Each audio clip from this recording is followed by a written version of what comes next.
announcement was a.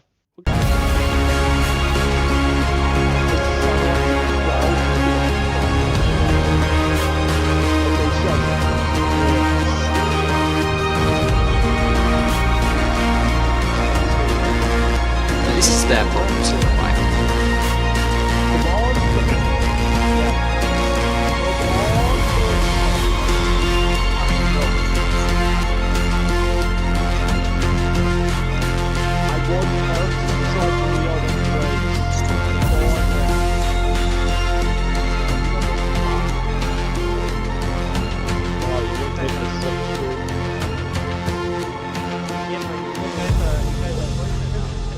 Did you see? Did Did you see when this guy, like the director, posted a picture of himself wearing an eye patch after Leon was revealed to make fun of that AI leak? That's funny. Yeah, that AI generated image of Leon. No, never. It's on their end, not Spike I'm having the same issue. No, I was gonna say full screen it, but that. Well, I've seen Leon do the RE4, but Peggy it moves 18. on normal T-virus Oh zombies. yeah, the Magnum, baby. Like, it's like that joke we made about like the character on the world in Black Ops 7. It's like, bro, it's like, oh yeah, dude, RE4 moves on the RE4 zombies. Jesus Christ. I swear they just showed him in his RE6 outfit. In this showcase, we'll go over the latest information on Resident Evil Requiem, which will release next month on February 27. Let's take a I thought look it's only at next some of the month. gameplay. Yep, end of February. My birthday. Yeah, Mine- February 29th. That's why I was expecting a February demo. 27th. はい、出ないとは言ってない You で know すね。 how I know that? Because it's the day of my い birthday, や、 you 言ってないです。 bastard. まあ実際、あの時も話しましたけど、レオンでもうバチバチのホラーのステージをテストしてみたんですけど、やっぱりこんなレオンあんま見たくなくないっていう意見が大半だったっていうのは事実としてありますね。 Leon will be pushed. Stay mad. 今回グレースとレオンで全然違うゲームになってます。グレースの方はその RE2 ですとかバイオ He's 7 going to be pushed to the limits of how ホ much ラ he ーに can 特化 sim した Raider. ゲーム体験になって I ま saw し the て word breed. レオンの方とバイオ4に代表されるような緊張感がすごい高いんですけどもそこまでその恐怖に特化してない、まあ、アクションも楽しめるサバイバルホラーレオンにふさわしい体験が作れてるんじゃないかなとは思っててグレースのホラーとそのレオンのアクション2つこう並べて遊ぶことで、今までのバイオハザードではないすごく感情の振れ幅が大きいゲームになってます。バイオハザードって緊張と弛緩のその差っていうのが一つ面白さだと思ってるんですけどもすごく緊張して静かなペースで進むグレースのゲームともう発散してダイナミックに激しいアクションをするそういうカタルシスなレオン大きな意味でその緊張と弛緩っていう役割としてパートを最適に配置する、まあ、こういう意図で構成してますね。 John's famous hatchet. Yes.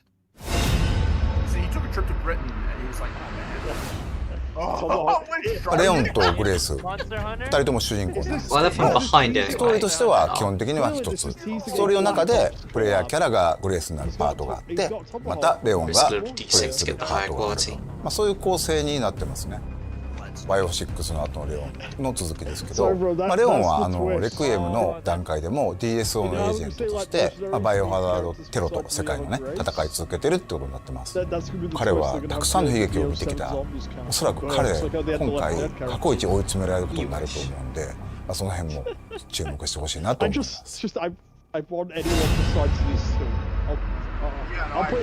I'll play as Jake West. 今回のゾンビは生前のその人の特徴っていうのを引き継いでいるゾンビがいます I hate him. 例えばこの館の中で掃除係の人がいるんですけどもその人はゾンビになってもひたすらこう屋敷をきれいにしようとね掃除を続けてるんですよこのようにいろんなこう生前の行動に執着するゾンビがいてゲームでは彼らの行動を観察して、まあ、うまくかわすのに利用したり倒すのに使うとこういったことができるようになってます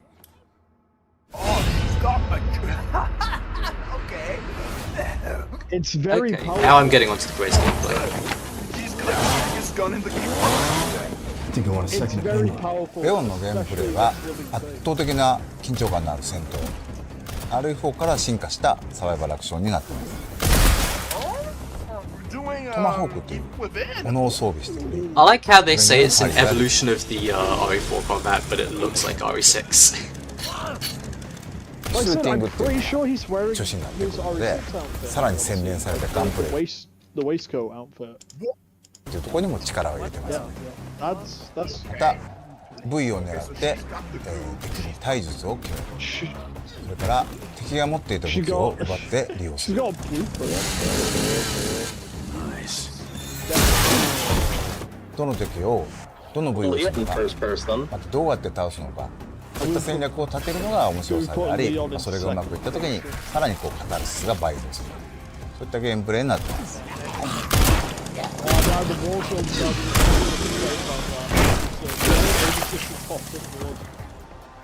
グレースのゲームプレイは閉鎖空間の中を、投資弾薬脅威となる敵その中をもう恐る恐る考えながら動くっていうのは面白さだと思ってるんですけどもグレースでは敵を倒すべきか逃げるのかこの判断も非常に重要になっている Oh, legends inspire legends. It's a part of his main motivation to keep pushing through Raccoon さっ City. きいっぱいできるわけではないんですけども He needs to get back to his inspiring Porsche. レクイエムっていうそのままタイトルを名を冠した武器が出てきます。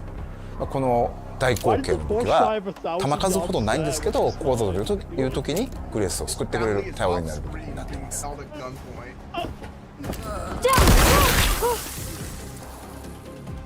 実はクラフト要素も少しひねりを入れてましてそのアンポルを作るためには感染したゾンビの血が必要になります。 And then he's gonna blow it クラフ up. トのリソー Yeah. スになる He's gonna crash it. つまり敵を倒すのにもまた意味があるとそういう意味でより RS スタイルのゲームを深めるような工夫っていうのは各所に入れてますね。 They didn't even give him a Yeah, it's one of those SUVs. Yeah, watch collapse. Oh my god. A variety of gameplay options have also been added to this title. Players can switch between two camera perspectives. Switching between the camera perspectives is nice, because the first-person stuff never really At any that. time I during do the like game. these watches. Multiple difficulties are also available. New players can enjoy casual mode and use aim assist to take down zombies with more ease. But if you choose standard classic, ink ribbons will be needed to save the game when playing as Grace. This stuff is actually very This reassuring mode is to me recommended for for someone those who's who like enjoy worried a about it tense playing too much atmosphere. like RE7 and 8. 今回、ポルシェさんとコラボレーションさせていただきまして These do look really nice. 世界に1台しかない車を作っております。 Yep. I don't know why Chicago? Wait, that's the Chicago rail line. what a fictional city. Resident Evil and Porsche are two very iconic brands with so much heritage. It's one of those collaborations you're always dreaming of as a gaming fan working in this environment. Collaborations like this obviously don't spawn out of nowhere. For his adventures, Leon needed a car which represents his style, but also delivers when it comes to navigating him through, all of those dangerous moments he experiences in the game. What I really admire about the custom Resident Evil Cayenne Turbo GT is how the team stayed true to its characteristics by still ensuring it feels authentic in this world. It took a lot of expertise from different departments at Porsche and complex 3D printing to apply those customizations to the real car. It's going to look amazing in the game. 今回もう一つハミルトンさんと、コラボさせていただきましてレオンとグレースそれぞれのキャラのイメージをモチーフとした時計をつけてます。 Rarely ever can. Two fantastic watch models which recreate those worn in the game in all the stunning details. The khaki filled Autochrono and the Pan-Europe Automatic will be in limited edition, 2,000 pieces each, and will release alongside Cyberpunk's the only game where it's made like a on noticeable difference, and even then it's not worth the 27th. performance step. Please stay tuned. See that was a game that I played that like had a good difference where it was In addition to the base ray game, tracing performance mode. a for the deluxe Ratchet edition and Clank featuring game on bonus PS5. content will also be available for purchase. I remember when they Extra costumes they for hyped Grace up and that they were Leon, gonna have ray tracing in DMC5 weapon Special skins, Edition. I'm like, that and is the screen worst filters possible will be game included ever. in this edition. Like, Those yes, who I do wanna pre-order play will DMC5 receive at an like apocalypse 15 costume frames. for Grace. Yeah, many such cases. Along with the platforms shown, the game will also be available on the cloud gaming service Leon in GeForce Smash. Now. Leon will be in Smash Ultimate. This title is being developed in collaboration with NVIDIA, so a wide range of PC Oh, they users actually can do enjoy it. proper releases now instead It's of, such an like, honor cloud to work shit. on Resident Evil. Seems like The it. iconic Well, series part has of the been cloud throwing streaming fans thing was just around the because, world like, you for close to couldn't 30 port the years, Switch and it's otherwise. continued to raise the bar for Special innovation consoles. Play the and Western technology. But now the every Switch is a single real console, release. so they don't have to We've bother. been working closely with Wait. Capcom on Resident Evil Requiem, helping Okay, shape for a the second I thought future they were of the playing franchise the Wesker boss with path music. tracing for realistic graphics, an AI-powered NVIDIA You're all DLSS going 4 to this. with multi-frame generation for incredibly fast performance. DLSS also makes Not like Resident Capcom Evil built Requiem this, right? more accessible across a wide range of PCs, extending the nightmare to more Leon has gamers. a devil. Oh, And yeah. with GeForce Now, Yeah. Oh, yeah. gamers Wait can to see- experience wait to see Resident the- Evil Requiem at launch with the cutting-edge graphics and Leon has a performance devil trigger. on nearly any device, streaming from powerful Turn GeForce into RTX Mr. servers X in the on cloud. press the button. I can't wait to unlock the mysteries of Raccoon City once again. Like the actual, like, big things of Not only that, 1/6 scale figures These of our figurines two are weird. protagonists will also be available for purchase. Grace and Leon's figures can be displayed separately or together as a set. Oh, it's And better if you reference line that. them up with previous figures, both figures are scheduled for release this fall. Okay, Grace, I'm sorry, but if you see a guy with that, An I do original find it design funny how, Nintendo like, a Switch solid 2 third Pro of this controller presentation is about will merch. be released on the same day as the game. I hate it. I hate It's it. like every Japanese. And as a stream. series first, Amiibo will also be available. Please look forward to more information.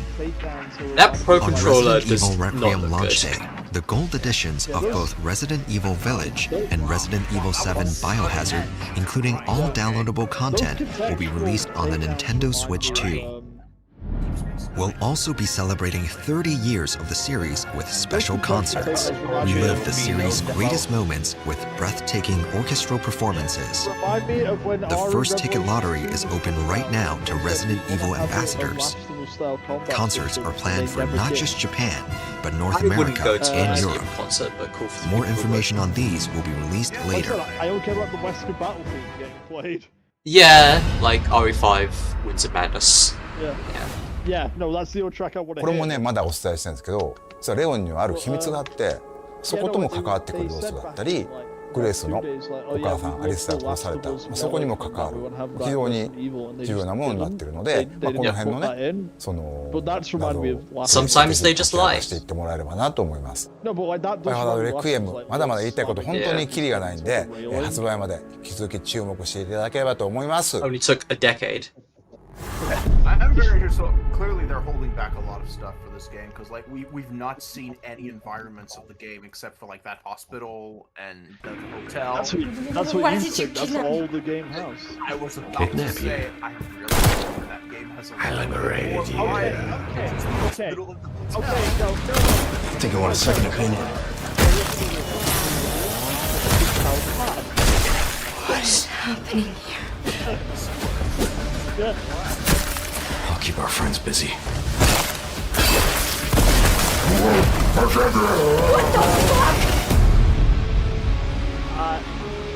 There is one environment that like I don't think they've explicitly shown, but I know is in the game.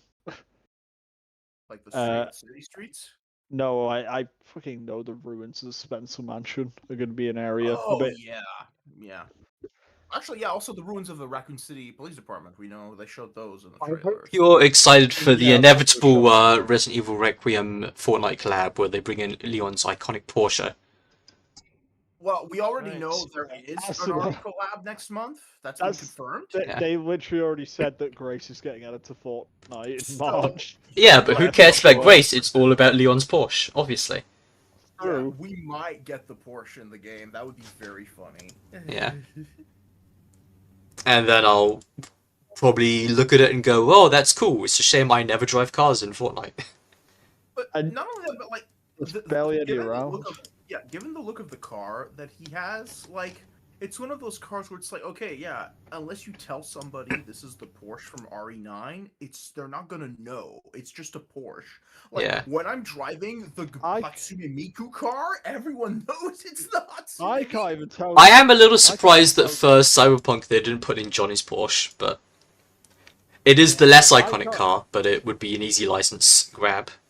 I can't even tell cars apart, so you could have told me that was any brand. True. No, it's the Mercedes from Mario Kart. I woke up in the new Bugatti. Well, I was. Oh, I it was using the wrong microphone again. I was hoping to be playing the demo right now, but I guess not. That was optimistic. So, No demo. Yeah, the demo that we all told you wasn't gonna happen. Yeah. that I did not see. I didn't see it. I do wish it would stop detecting my fucking webcam microphone instead of my actual microphone. Nah, you know what would have got me hype? If they'd said Leon's iconic Renault Clio.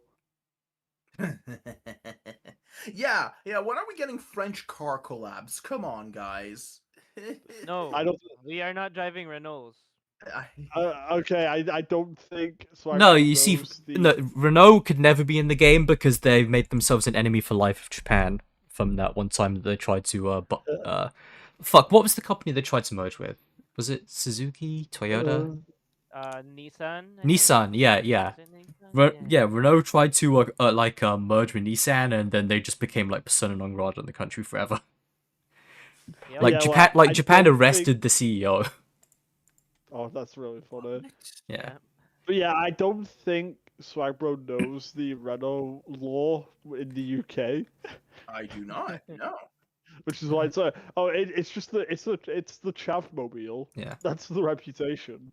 Yeah, That's why that's why I was saying that's why I was just giggling at the thought of Leon's Renault Clio.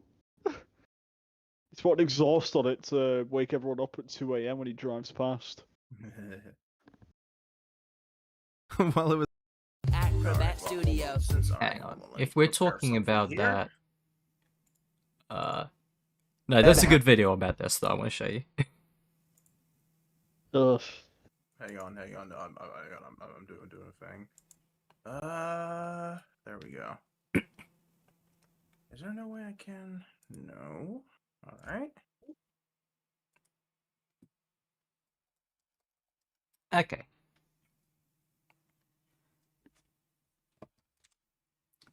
I'll get a nice coffee quickly too then.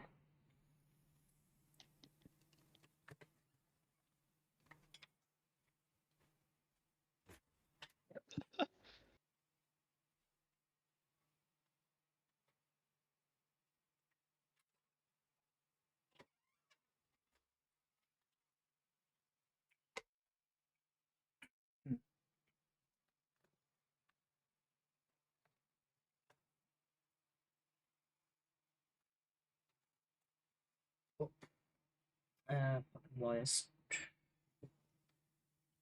I have like no snacks or like biscuits or crisps or anything. It's probably best that way, but it's still annoying. No, I'm getting all my shit tomorrow for the big day. What's tomorrow again? I'm terrified. No, I'm nervous. You don't understand. I don't want to be Asuda's roommate. I don't want to be that guy. The Firefly guy? Yeah. No, the Rooster Teeth one. Oh, that was a girl. Surprisingly enough. Well, gender neutral guy. Then. Yeah. Well, I've been picturing it in my head. Just the silence. Actually, when I think back on it, like all the most like annoying Rooster Teeth people I knew were all girls. Yeah. Yeah, that makes sense. I think the guys that I knew that watched Rooster Teeth were too ashamed of it to bring it up. Yeah. That's that. Yep, I can see that. But yeah, no, I've been picturing that awkward silence all week. Yeah. I had a legit nightmare about it. You don't understand. This isn't a joke. I mean, Cap, you're the one who really wanted to see it. I was like, yeah, all right, I'll look at it. Yeah, but it was going to be just me and you, and also you just started shit talking it over and over the past few months. I'm like, oh god, he's seen it before, he doesn't want to see it. Oh god. This is maybe a casual thing, but it turns out he's hated it for years. And, Yeah. oh god. Although the shit talk will occur. Yes, but no, I don't hate it. It's just He just hates you. See. It's been years. Maybe I'll like it. All right, there we go. Now I have prepared something. I was originally planning to do this tomorrow, but since there's no demo to play, I guess we have time to do this. All right, okay. Give me a second. What if it? And then if you have 20 minutes for this Renault lore video, then. What if it takes too long for people to get behind it? It's a slow burn. Just, What's the season where it gets good? Season 38. I've just been hyper analyzing my memories of the show, and it's like, oh god, oh no. Yeah, I mean, like, I will temper the criticisms by saying I don't think Red vs. Blue is, like, that awful on average. It's just of its time. And you do see it go through a transition. Yeah. It's a microcosm of the entire, like, life cycle of the company. The thing is, I've been like in my head, like, okay, season 1, it's the first season. It's like it's all amateur. They're figuring things out. But then season 2, I think it's like one of the worst seasons, and those are the two we're gonna watch in one batch. Yeah. Oh god. By comparison, I will concede and say that I think the best bits of Red vs. Blue are better than Ruby, and I think the worst bits are infinitely worse than Ruby as well. Interesting. Huh. I think some of the parts she's thinking of though were like after season 5 though, and that's a nebulous future period. I don't really remember anything from the first 5 seasons, so that was probably accurate. Yeah, because the first 5 seasons are basically a different show. Yeah. And that's plus also like the first 5 seasons for me also blend together with all of the not Red vs. Blues that were machinimas in other games that were just aping it, so... Because like in my head I'd be like, okay, if there's any possibility of Swagbro not hating the show, I think it's gonna be post season 5. But it's like we can't skip those first 5 seasons; they're important. No, because it's like it's a different show after season 5. It is a different series. Yeah, it's not unprecedented. It really is the MK1 of Halo. Oh, that's a dire statement. Yeah, I was gonna. It's a dire, not accurate statement. I was literally just scrolling through my games list, like, is there a comparison I can make as a joke? And that was the first game I saw. That is not accurate. Please do not take that seriously. Yeah. Please. What is the I would say comparison also point? kind of the problem is that because it's such a long running thing, there's no one point of reference that accurately describes all of it. It has eras. It's like, oh yeah. All right. So we talked about this a while ago, and I think we just kind of forgot. We forgot to do it last week. Yeah. Let's tier list all of the Bathon movies, and I also threw in the James Gunn stuff that we watched before that. Okay. So Batman v Superman, just delete it. Don't even have it on the list. I do have one caveat for this tier list, and that is that we can only put one movie in triple S and one movie in F tier. There's gonna have to be more movies in F tier. No, that's why there's E. That's why E is there as well. Batman v Superman in F. I'm not negotiating this. The most Batman v Superman in F. piece of shit. All right, let's go. Okay, so for some reason I didn't put them in the order I had them, but so let's go in the order. I hate this movie. I hate that movie. I hate that movie. I hate that movie. All right, first up we got Batman Begins, released in 2006. Okay. No. I think Begins was really strong. I think it's a good like baseline B. Yeah, B. I'd agree with B. I was feeling B as well. Everybody B. All right, the Batman Begins in B. That's really good. Okay, next up we got Batman and Robin. So Batman and Robin, I could not. Here's the thing, I could argue for it being in D and S. Yes, I understand what you mean. Yes, I agree. I think Batman and Robin is like a bad movie, but it was a fun watch. I agree. It is. It's I very think fun. I think about it more than some of these movies. Yes. Yeah. Yes. The bat credit card. I will never. I think I think I could justify giving Batman and Robin like a C. Yeah, C or D. C? Fine, C. Yeah, C. I would put it in D, but yeah, but I think C splits the difference a bit better between S and D. Well, we can fuss about that later if we need to adjust it on a curve based on later rankings. We can adjust movement. Oh, yeah. Okay, next up, Peacemaker's an A. Season 1. No, wait, sorry. Is that? Hold on, let me check. Is that 1 or 2? Let me check. I mean, also, if you're doing this as like a Batman ranking specifically, that does hurt Peacemaker in this category because that is true. It's not that relevant. Well, if we're counting it by DC, okay, you know what? If we're counting it by Batman, then it depends on if in season 1 it gets a C, it gets a D tier because there's a Batman silhouette. But if it's season 2, then it gets an F tier because it retcons Batman out of existence. Hang on. Yeah, you know what? Yeah, no, I'm gonna reorder these because I don't know why it's split them. But Peacemaker if this is meant to be a DC tier list that just happens to be 80% Batman, that would be very ironic and appropriate. What's your Hey, gallery? It's really just DC movies that we've watched over the past 3 months.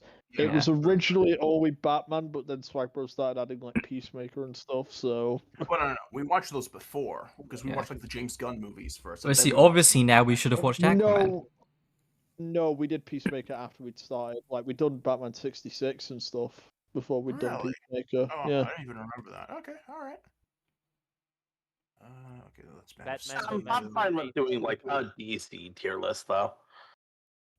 I think we're getting too caught up on semantics. Just what was good? What was good movie / TV show, and which one made you cough up blood?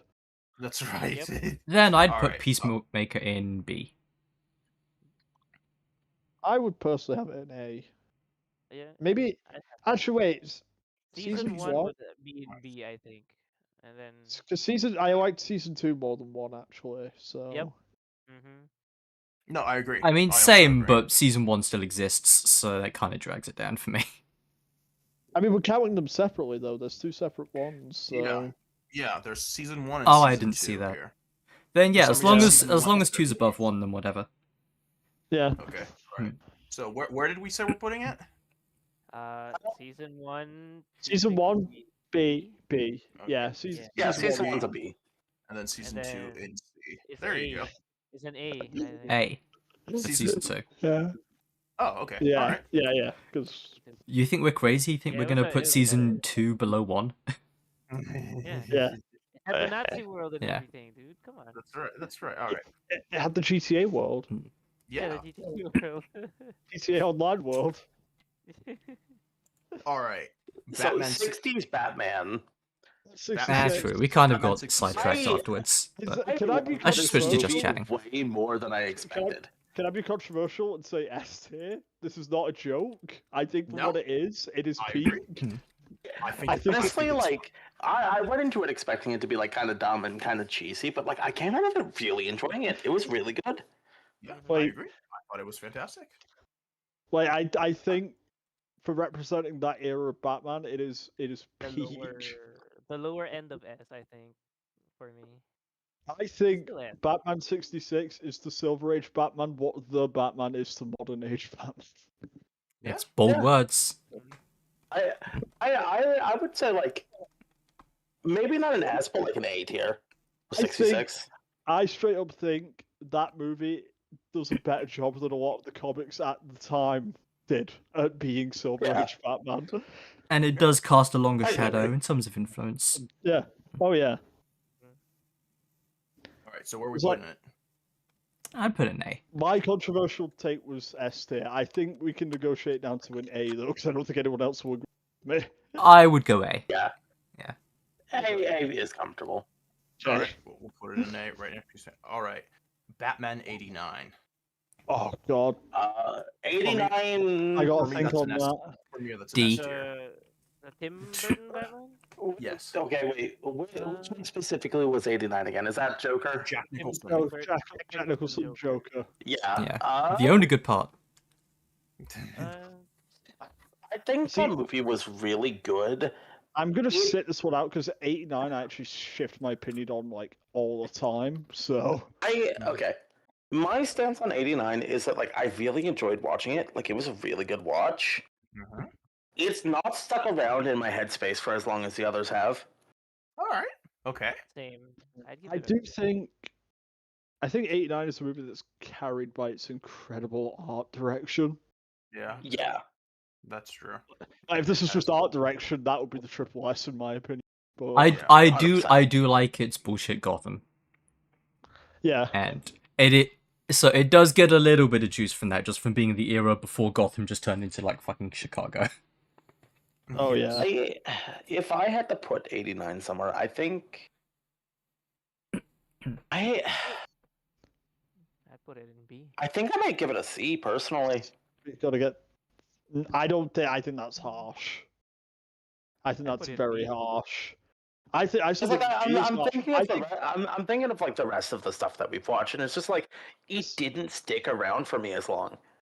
I think once again I've got Batman bias, so I'm like. I mean, I also so do I. I know, but I'm explaining why I feel differently from Nevi because I'm like, it's a very important movie. It's a very big movie, and it's like I think anything lower than A is kind of a crime for that, even though I don't fuck with it as much as some people do. I don't really care for it either. I think it would be hard to argue me up to anything above a B, but I'll meet you in the middle and say B. All right. Well, put it in B then. We'll go with that. Yeah. I do have a very. And putting it kind of in the company of Batman Begins is like not the worst thing in the world. Yeah. Yeah. Returns. I do think of what we have for B tier right now. I would put 89 above Peacemaker personally.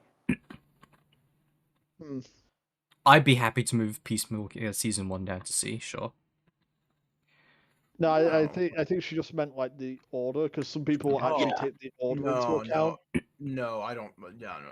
Wait. I know French. Frenchie.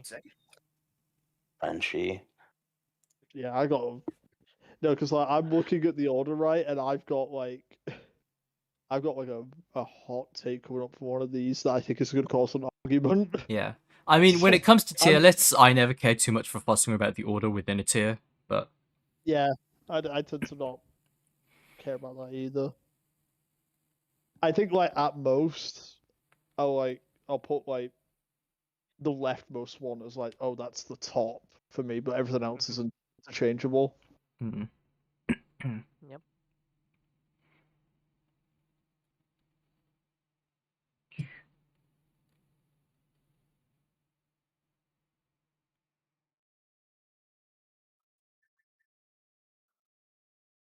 And we'll see how long Swagbro is in the abyss this time before he returns. Yeah. Probably has to walk his dog or something. Has to walk the neighbor's sheep. Yeah, more likely. Okay, there are some movies in this list. So no, I'm not gonna. We're not gonna sort them also in like each tier. Yeah, we were just saying that's too much. Yeah, we were just. Yeah, that's too much. Yeah. All right, where do we put Batman Returns? Returns is the original controversial movie. It is. Like, there's. I'd put it in C. Yeah, people have discussed this one to death, and it's like I would put it in D, but yeah, because I'm not gonna fight you on that. I do love Returns. I can't argue any of these though, because it's like it is kind of all over the place. It sure is. It's and like it's a little bit too Burton. and yeah, and as much as I love laughing at Goblin Creature Penguin, I don't really like it that much. Unironically, I like it. This is forever, right? No, this Yeah, is Returns. I would say I do like this film more than Batman and Robin. So I'm not sure I would necessarily want them in the same tier. I agree. Yeah, let's put it in D tier. Yeah. Never. Well, that's the opposite of agreeing with me, but yeah, I think we should rearrange Batman and Robin and Returns. Like really looking at it now. Okay, so where do we put Batman and Robin then? I'd put that down. I would put that down to D. Lower. Yeah, and then Returns in C. That's what we were saying. Yeah, because if we're grading on a curve, I can't say it's worse than Batman and Robin. That would just be crazy. Returns has more value versus Batman and Robin. Batman and Robin for me was like, oh, this was a fun watch with friends. Oh yeah. I suppose, yeah. Yeah. All right. So, Batman: Mask of the Phantasm. I have not watched Mask of the Phantasm, so I have no opinion on this. I will say, going back to it, it is very much just a longer episode of the animated series, which is good, but it's like many such cases. I do think it could have benefited from being a bit longer. Like if you'd asked me this a year ago, I would have said SF. It's like I don't know. I think it is a solid B now. Like watching it again. Okay. Mask of the Phantasm was really good. B. Very strong B, but it's like. Mask of the Phantasm was really good. I kind of didn't really fuck with it. No, right. That's what I'm talking about. Is like, it definitely needed to be a bit longer. Yeah. It's kind of a common problem for animated movies where they're like not full feature length, but they're still basically technically a film. Yeah, like it was theatrically released, but there was still like very much like TV episode, like where it's like a film but barely a film. Yeah, like it feels like a two-parter. It feels like a two-part episode. Yeah. No, it's the anime OVA where you stitch multiple episodes together into a film. Yeah, and also Mask of the Phantasm. Very good animation though. Like that is gorgeous movie. Oh yeah, like gorgeous movie. The vibes are incredible. I really liked the Joker in it. I think it was a really good version of him. Yeah, well, do I have a TV show for you, Neve? That's right. Okay. I know Joker in animated series, but like there was a vibe to him in Mask of the Phantasm that I liked particularly. You were sleeping during that. How would you remember? Shut up. It came to her in a dream. Exactly. I made a full list of episodes for you, you bastard. We will go back through those episodes eventually. But the Joker in Mask of the Phantasm was really cool. Fucking immaculate vibes in Mask of the Phantasm. But it was just kind of okay otherwise. All the things you're saying are things that apply to the show as well as the issue. Like how the show is just kind of okay? No, I'm saying like the show is amazing, but the movie's not really anything special because there are episodes of the show that are better. Like there was an episode. Here's the thing: there was an episode called "Perchance to Dream" that was very good, but you were sleeping during it, so you didn't see it. She was immersed. Perchance to Dream. What you said was everything that I'm saying right now can be applied to the show too, and then I followed that up by saying, but it was just kind of okay. Nevin, what I'm saying is I've not forgiven you for falling asleep during Perchance to Dream. You just made an enemy for life. Where do we put Mask of the Phantasm? I said B. Yeah, like a B. All right. Okay. Maybe do a C. If you're happy with the company it's keeping there, then yeah. I would do a C, but I don't think I can argue a C. I have been prepping this. This is the hot take time. All right. Batman Forever. Oh no. S or A? I think it's that high. I think it's I S. I can agree with an Yeah. S. I think he honestly. needs to be removed from this call. I actually loved it more watching it again. Yeah, same. Like, God. I've never watched Batman Forever, so I don't have Oh, an opinion on that. you made an enemy for life. It was really I'm gonna good. get around. I'll get around to watching it. It's so goofy, but in the right way. Unlike For Batman me, and this Robin. would, for me at least personally, this would be the first to go in E. But Really? Worse than Batman and Robin. Really? yeah, I think so. Oh man. No, this is Jim what I was talking Carrey about, Riddler like, is really, really grating. I guess if you really can't stand him, but like, Okay, that was one of my favorite parts of it. Yeah, same. Your favorite Yeah. part was the part where it was bad. Yeah. I think like the key is, it still feels like a Batman movie, unlike Batman and Robin. It's just a really Yeah. goofy ass one. I mean, Like, low it's bar. closer to It's Adam West. it's also got one of my least favorite versions of Two-Face as well. So that's 2 for 2 on really Yeah. non-charming versions of. It is a terrible villains. Two-Face. And it's a shame because I like It is- Tommy Lee It is Jones, terrible but Two-Face. It is a terrible Yeah. Two-Face. it's also a but it is terrible Tommy Lee also- Jones role, and I like him. Oh, yeah. No, that's the thing.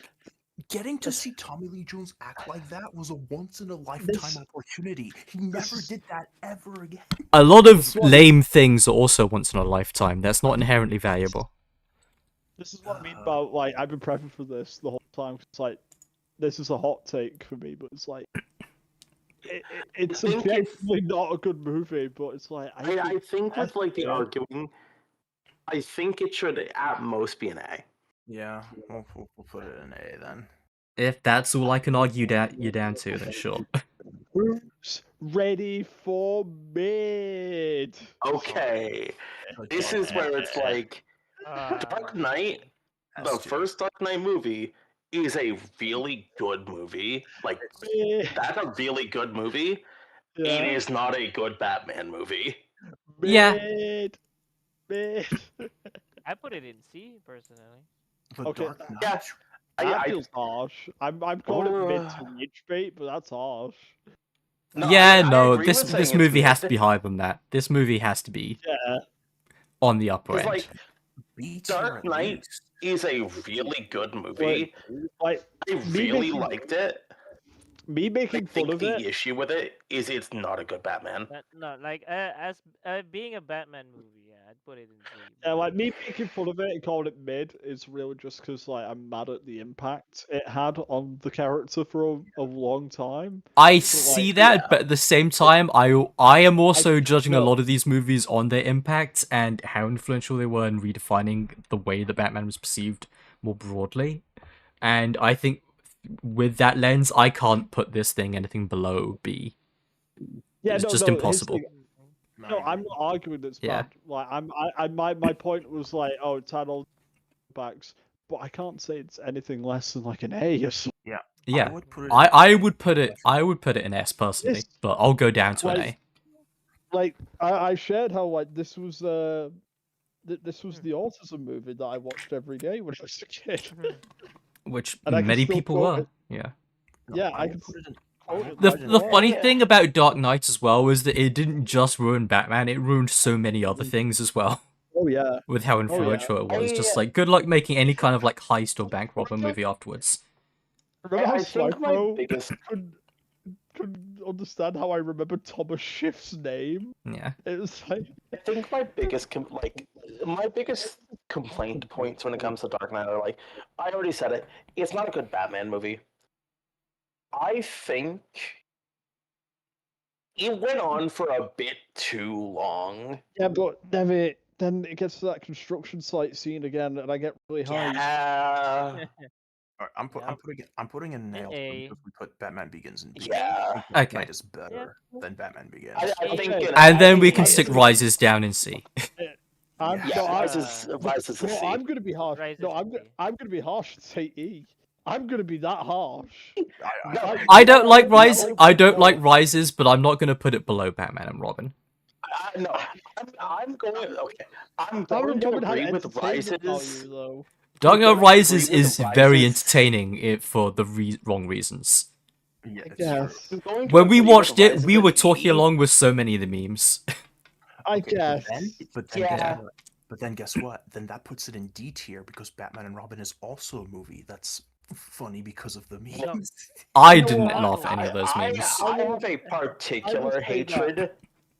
I have a particular hatred for Rises because we were watching it when fucking Halo Campaign Evolved got revealed. Yeah. You have that extra thing. Well, that's an external bias.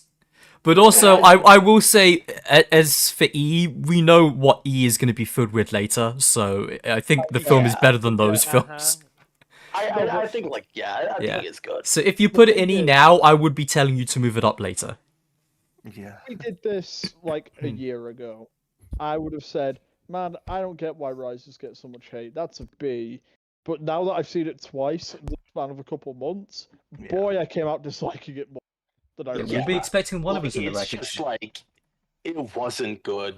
Pain was funny, but like that only goes so far. They expect one of us in the wreckage. Die with your city. Oh, I came back to stop you.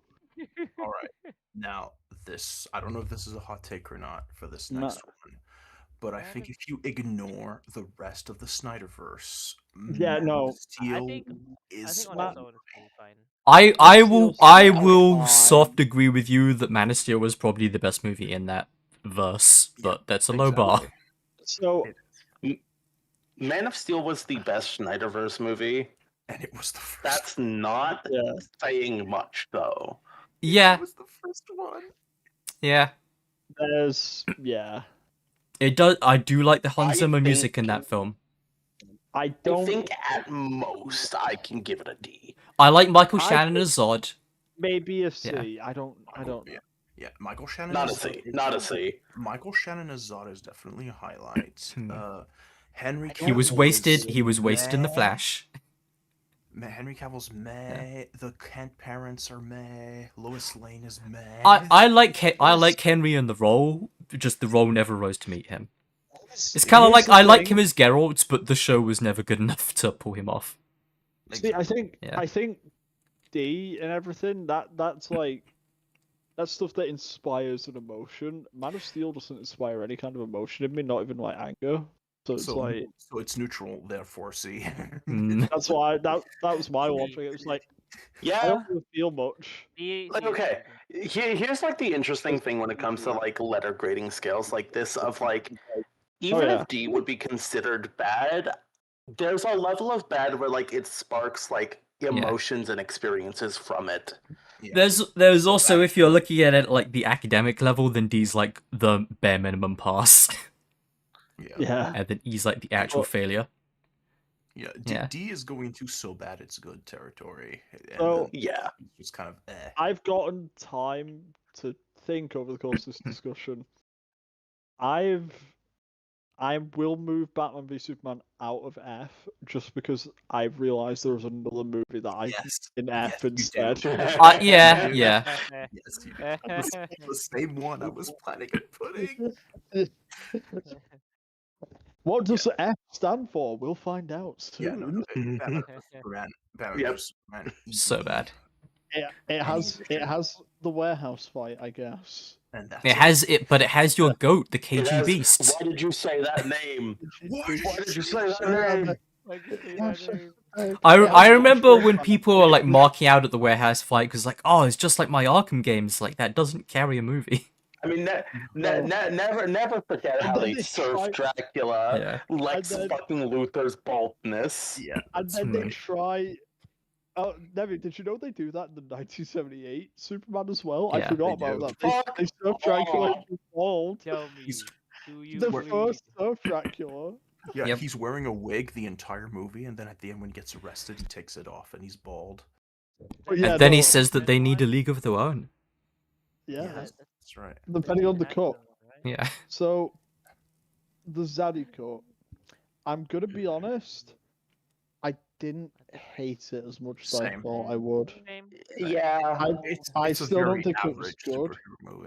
I think where's the Joss Whedon one? We didn't watch it. We didn't watch that. I've seen it, and honestly, I am less of a hater on the Whedon cut than other people. I think they're both very bad. I think the Snyder one it fixes some problems, it introduces new ones. The Snyder cut has other problems that the Snyder cut fixes, but it was also less offensive and it doesn't fucking disrespect your time as much.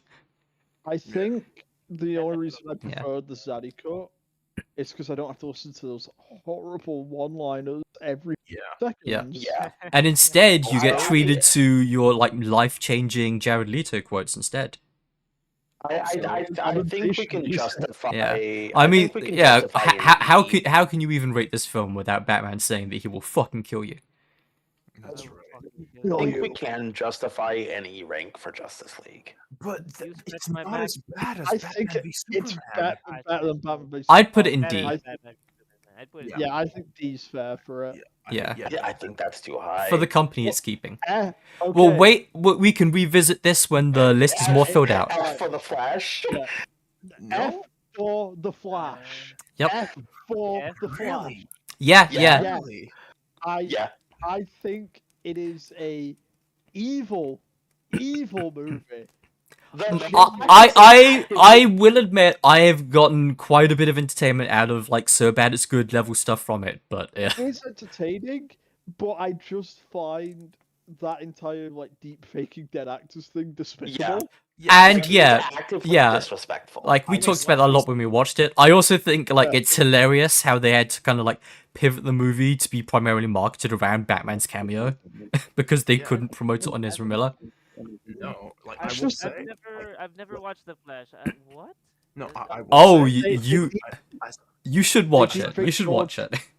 They deepfake George Reeves Superman, the guy who killed himself because he was because of the Superman role. Yeah, and they deepfake Christopher Reeve into the movie. Yeah, basically, at some point in that movie, there's like, oh, the timelines are collapsing. We're merging with other universes, and you just get like this stupid like show reel of just like, oh, look at all these other things we could make movies about, but won't. Okay. Yeah, and the thing about that scene too is a lot of people chalk that up to just like, oh, did the studio mandate that they do these as like teasers for projects they want to like soft test? No, DC actually told the director just like, you can do whatever you want, and he decided just like, I'm gonna do nothing related to the Flash. I'm just gonna jerk off Superman and Batman fanfics.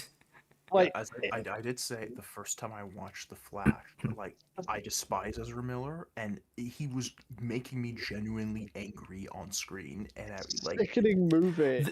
The best thing about that film is that the Flash hates the Flash when he has to be himself. I think the only thing that I can give the Flash is the actress who plays Supergirl in it is very attractive. Sadly, it's a shame she's not in anything else. Don't listen to her. Yeah. Put it in F. Cap, here's the thing. F, okay, yes. I would also put it in F, but we can only put one movie in F. Well, this is a good front runner for that seat until you suggest something else. No, Spike, I know why you're saying this. Yes. Suicide Squad is not as bad as The Flash. You know what? You're right. Suicide Squad does not have that disgusting color grading. It does not and have you know what? Well, if we're talking about it, let's just skip ahead and do Suicide Squad now. Yeah, Since and you know we're what? talking Now, about now that I think about it, Suicide Squad did have some value because it does have meme potential in some. Suicide Squad does not get an E. It gets a D because it did smart emotion. Yeah. Yes. I wouldn't go to a D. I would put it in E next to Batman vs Superman. But you have Will Smith as Deadshot. You have Jai Courtney as Boomerang Man. You have Purple Lamborghini and Rick Ross. You have Jared Leto's Joker. We can't hate. Counterpoint, this movie is also partly why we got the fucking Rocksteady kill the Justice League. I think, right, the argument to have it in E... And that hits you more than me. It is very funny, but the thing we forgot is that movie is also very boring. There are long stretches of nothing. It's a very long and boring movie. It's not as funny to watch as some of these other bad movies. I would be fine with putting it in E. Yeah. The funniest... Like, honestly, the funniest stuff in that movie isn't in the movie, it's the music videos that we keep referencing. Yeah. The music videos. And likewise, like, Leto Joker is funny, but he's funny for all the stuff that isn't watching him in the movie. He's also barely in the movie, because a lot of that was cut. stick Yeah. this in E. Okay. Alright. Margot Robbie. The Suicide Squad. The Suicide Squad. I Suicide think this Squad is is double S. here. S. I'm going to say double S. Actually. Yeah, we also don't have Birds of Prey in this, but I would put that as at a D if that was on this list. Yeah, I've not watched Birds of Prey actually. So I don't know. But that's Black Mask. Has Ewan McGregor as Black Mask, which is I actually like that role for him. I think the thing that especially helps the Suicide Squad is that we did the double feature. We went from Suicide Squad into the Suicide Squad. Mm-hmm. It made me care about a non-Otis Flanagan rat catcher. That's like crazy. you heard me when we were watching it of like how I went from barely watching Suicide Squad to like immediately locking in for the Suicide Squad. Yeah. Yeah. It made me like Taika Waititi. Yes. That's an audio. Challenge impossible. I can't say I like it as much as everyone else, but I'm not gonna fight it. All right, double S. Okay. The Creature Commandos. I haven't seen it. It was a good show, but like I think it's a solid B. I don't. Yeah. Yeah. I don't. I think my issue with it is that I kind of only really remember the GI Robot episode, which was really good. Yeah. And the fucking what's his name, Green guy. Like it, or whatever. It's very baseline gun, and I think the thing that's good about like I guess this current iteration of James Gunn is like he's pretty good at like his job, so it's like even his like lesser work is pretty good. So I'd say B. Yeah, I can work with B. I didn't like. I think if we like broke it down into episodes, I'd put like the GI Robot episode higher, but like I would put that I did that phosphorus flashback montage in Triple S. 100%. Okay. Genuinely, like the Phosphorus episode and the GI Robot episode are the two best parts of that show. I think I've realized my favorite parts of Creature Commandos were just all flashbacks for each team member and not the present day. Very good. Okay, do we even have to discuss this? Okay. Yes. Triple S. I can say. I will just say it. Triple S. I'll say it's not Triple S for me, but I don't think anything is. So go ahead. Okay. Yeah. No. The only other one in the list here that I would argue to put there is Superman. Oh, Superman. I would not put Superman in Triple S. No. It's a double S. I'd put it in regular S personally. Really? Which is also a tier nothing else is in. S for Superman. Yeah. I guess. It's the thing, is like, I like that movie, I'm not a hater of that movie, but I do think people grade it on a curve a bit too much, and people kind of exaggerate how good it is because of how bad everything else is before it. Yeah, I think the best would... I loved that movie. Like, it actually made me cry near the end of it. Yeah. Yeah. I just think in a world where DC was not shit 90% of the time, people would not be as adoring as they are of this movie. I think the reason it goes so far above is just there's been a lot of bad Superman material, and like I hear you, but I am just going to remind you, S is still a very positive rank. It is. Yeah. And also I will say I did enjoy the Suicide Squad more than Superman, so I think S tier is good. I think I have my personal bias in for Superman of like it made it click for me of like, oh, this is why Superman is as beloved as he is. Yeah. Okay. So right.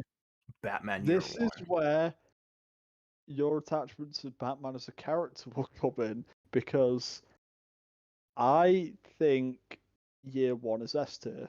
Yeah, I was gonna say that is a solid S tier for me as well. Yeah, fine. I've not got strong feelings on this one. I'm gonna have a lot of strong feelings about The Killing Joke in a sec, but I don't know if I don't know if that's because I read the graphic novel so many times, and I'm like, that might also. The art is way better in the graphic novel, but like many such cases, it's still really good. Yeah, no, I think it was easily the best animated film that we watched. Yeah, low bar. Yeah. Okay. I do think that final one we watched was really good. So So this is specifically the graphic novel adaptation part of The Killing Joke, not the Batwoman. Which is also why I'm gonna have to say this is like arguably the only other thing I would consider for F tier.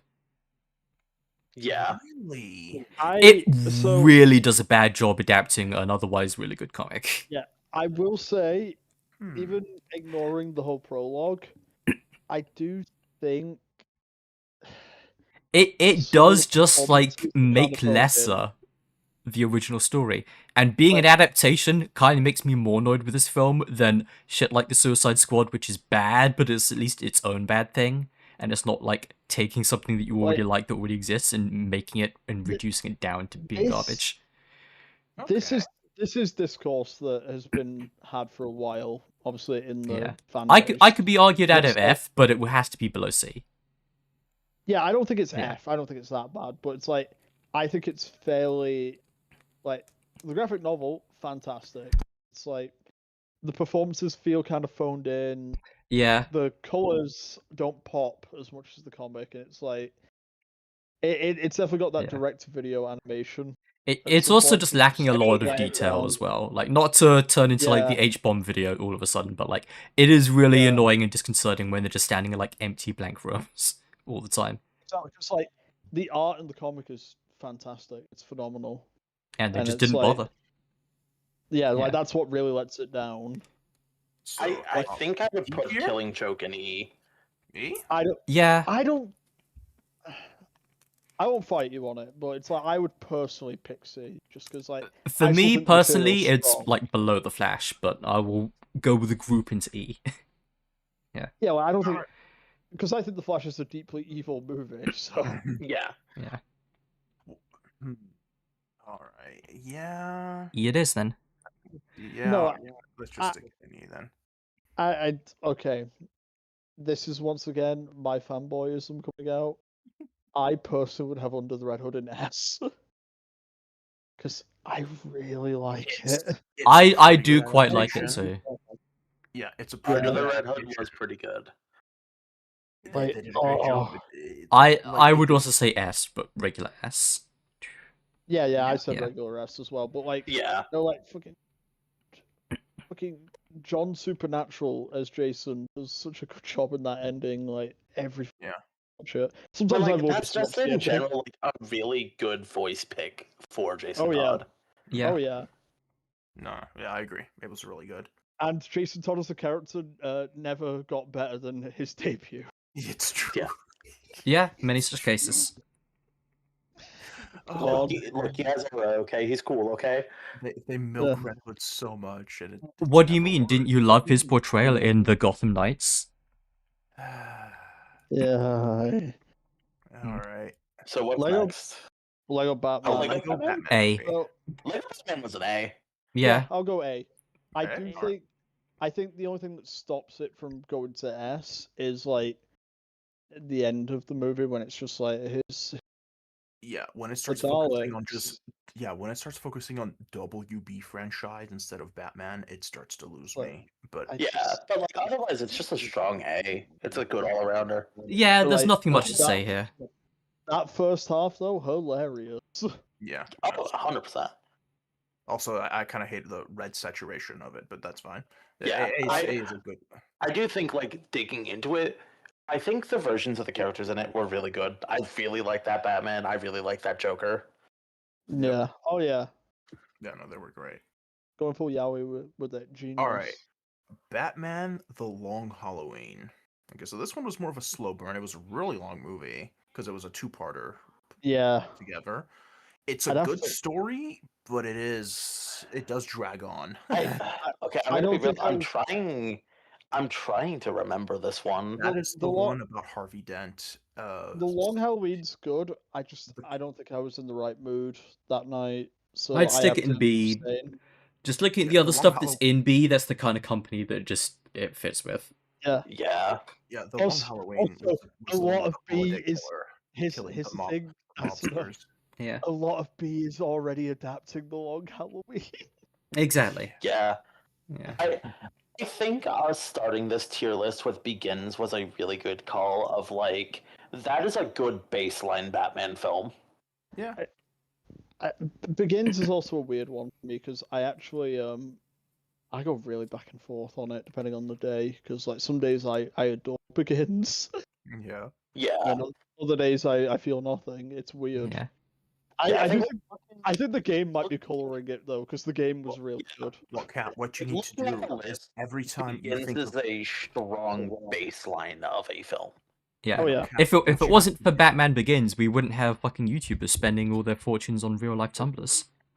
Yes. Exactly. No, but Cap, you got to remember, in order when you think of Begins, you need to think of that Nickelback video, and then it becomes S tier every time. Exactly. Yeah, I think. Yep. I think my stance on Long Halloween is like I barely remember it. Yeah. Yeah, like I said, I think I was out of it when we were That and is like, of course you barely remember it. It's like the baseline recipe for every other Batman thing you've watched. So Yeah. It's not the Long Halloween's fault. It's everyone else's fault. which to an extent I would also apply to stuff like The Killing Joke, etc. But yeah. Yeah. Okay, so yeah, Long Halloween. I really like Harvey Dent's arc in that. It's so good. But I can't wait to see Matt Reeves do it again next year. Let's go. The fact though that it does feel like, okay, Harvey Dent arc. Random villain for Batman to fight. Harvey Dent arc. Random villain. Like the other villains like Poison Ivy and everything did not need to be in that storyline. Like I understand why they're in there, but they do kind of hold back the story a little bit. So yeah, B tier is fine. All right, so the final movie, The Dark Knight Returns. The end of the Batman story. Why is Peacemaker on there again? I don't know why. Both seasons. So no, I already put season. Yeah, but why is there an extra one? I think Swag added it again accidentally. I don't know how to remove it.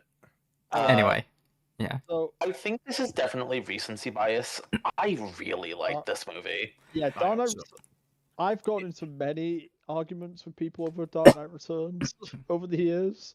I came out of it actually liking it a lot more than I did last time. Exactly. I enjoyed this time way more than the first time I watched it. So I'm fairly set in my opinion of it, but I don't see. I'm conflicted because I don't think it's better than Year One, so it's like it's not. Oh, I would fight you if you tried to put an S.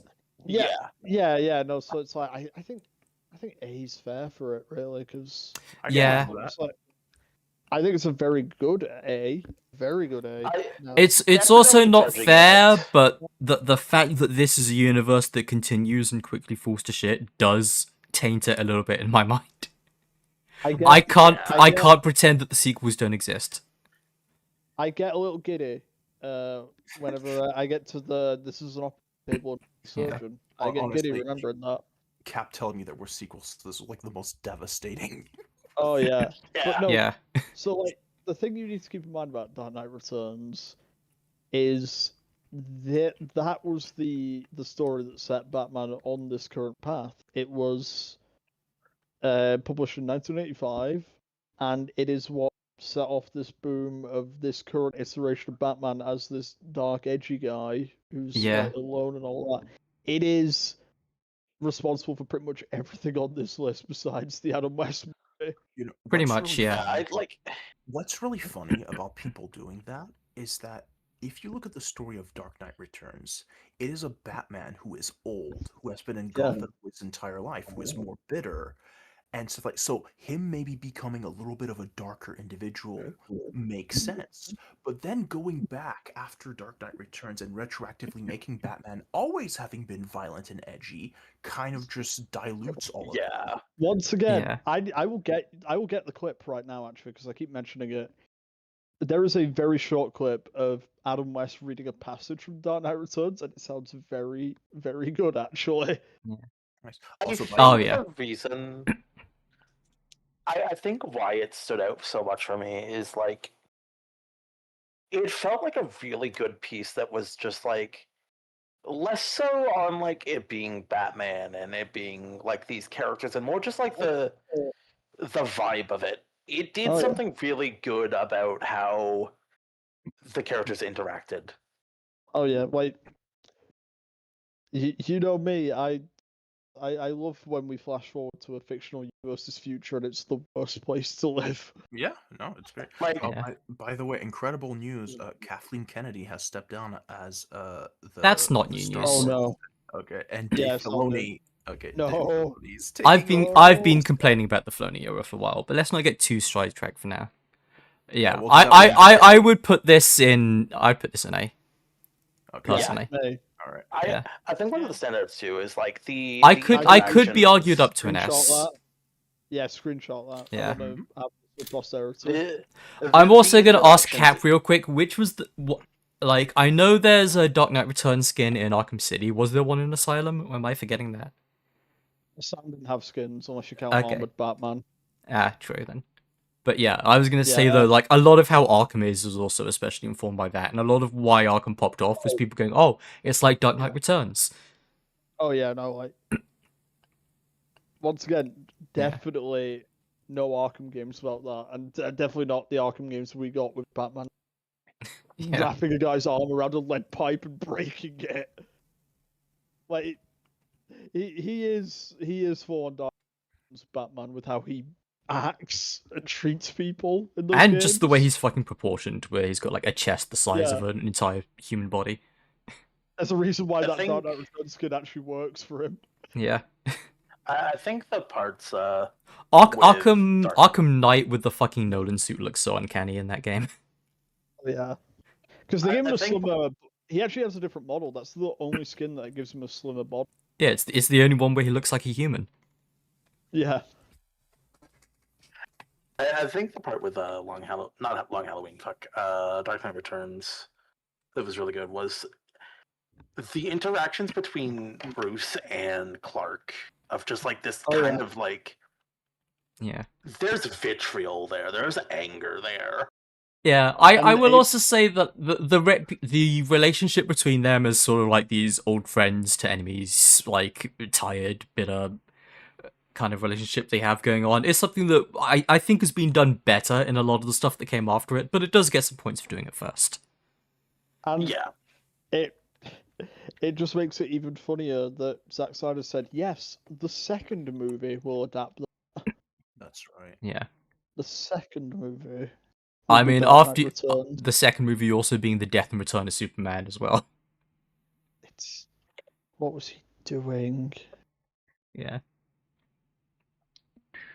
Honestly, just You know, Dark Knight Returns has the recency bias, but like, fuck, that was really good.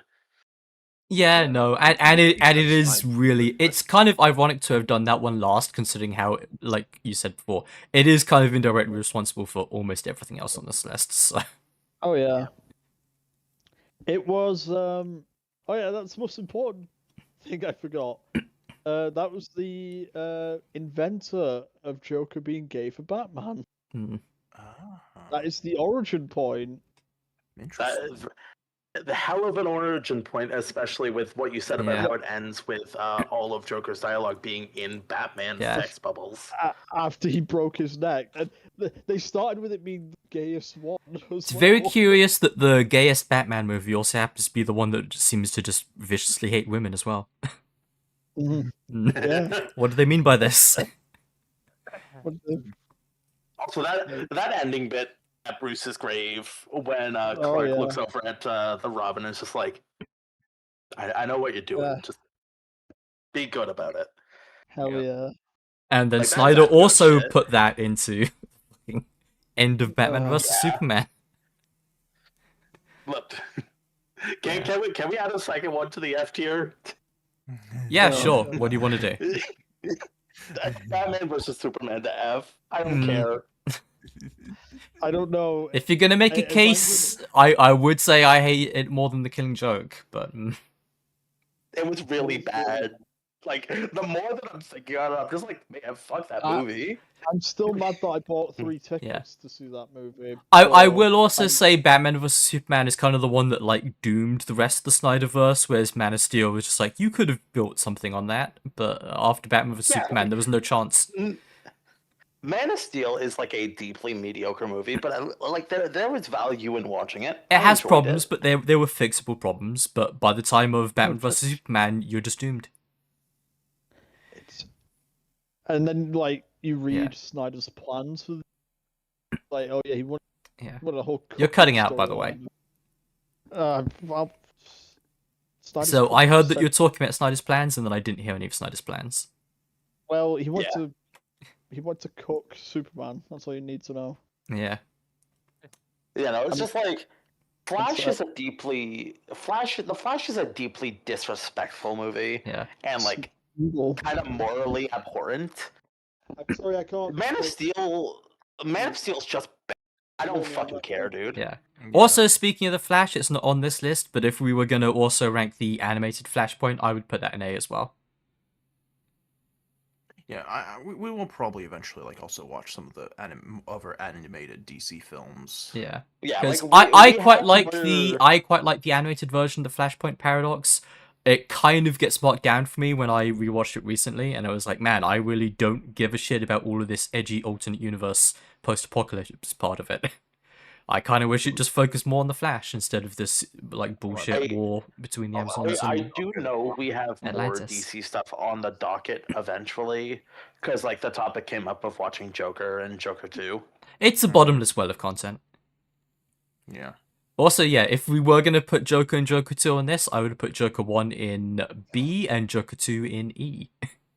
Yeah, what I'm gonna do is I'm gonna save this list, and when we come back, when we watch, Actually, no, I would put Joker 1 in C. I can't put it with Batman Begins.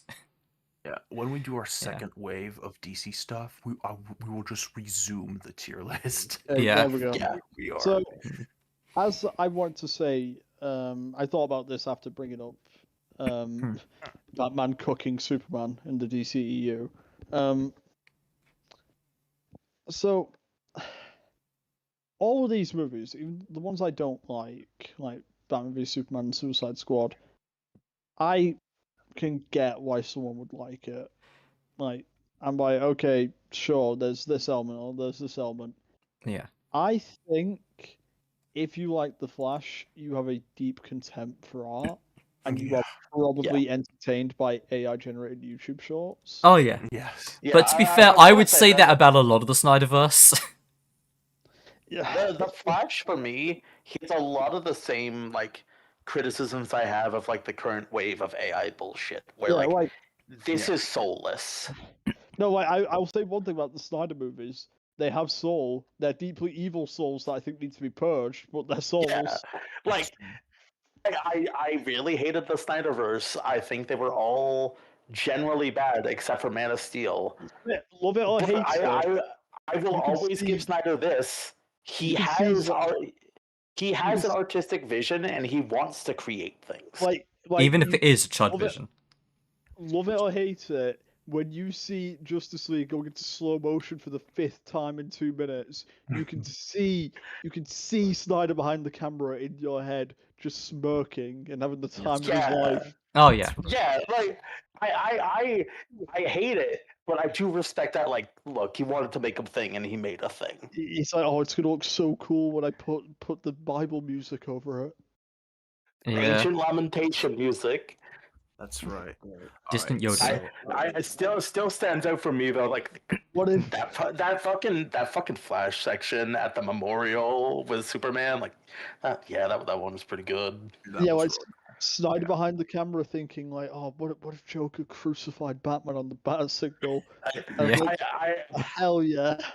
Hell yeah. I look at that one part with Flash at the memorial, and it's like, you know what's that? Yeah, you're kind of right here. That's kind of sick as fuck. Cap's gonna hate this reference, but when you said that, you just reminded me of like the bit of fucking Dark Knights of Metal where he mounts the Flash to the front of the Batmobile.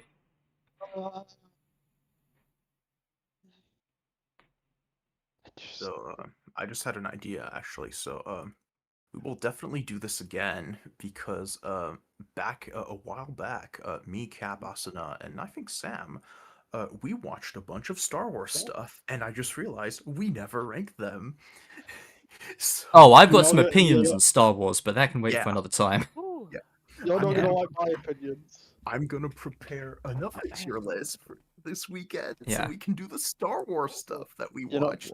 Okay, we need to reserve an SSS tier for unreleased movies, but that would be for when Ryan Gosling comes along and saves Star Wars. Wait, single-handedly. What Star Wars stuff is it? Because there's a distinct amount of Star Wars stuff I can comment on, and a distinct amount that I cannot comment on. The main movies. We watched all the movies that have been released in theaters, and most of the TV shows. Most of the TV shows. Yeah. Okay, Yeah. I can comment on the prequels and the original trilogy.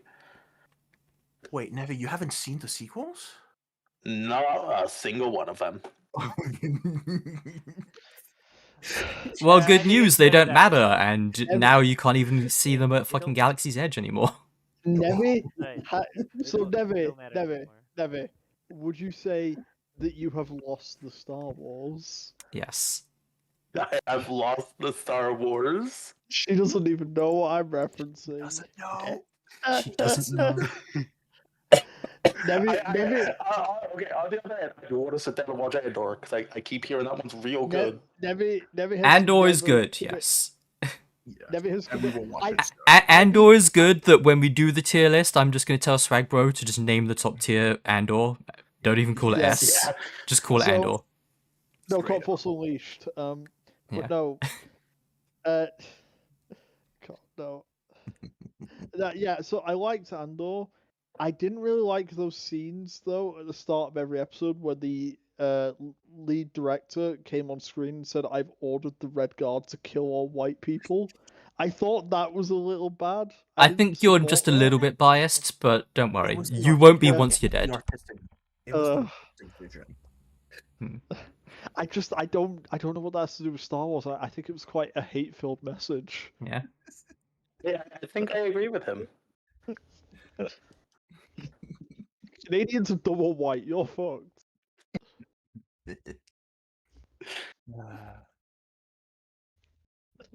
I was going to say something about it, but I was going to say I think we've covered pretty much every TV show except I think Swag Bro hasn't. Have you seen season 3 of The Mandalorian?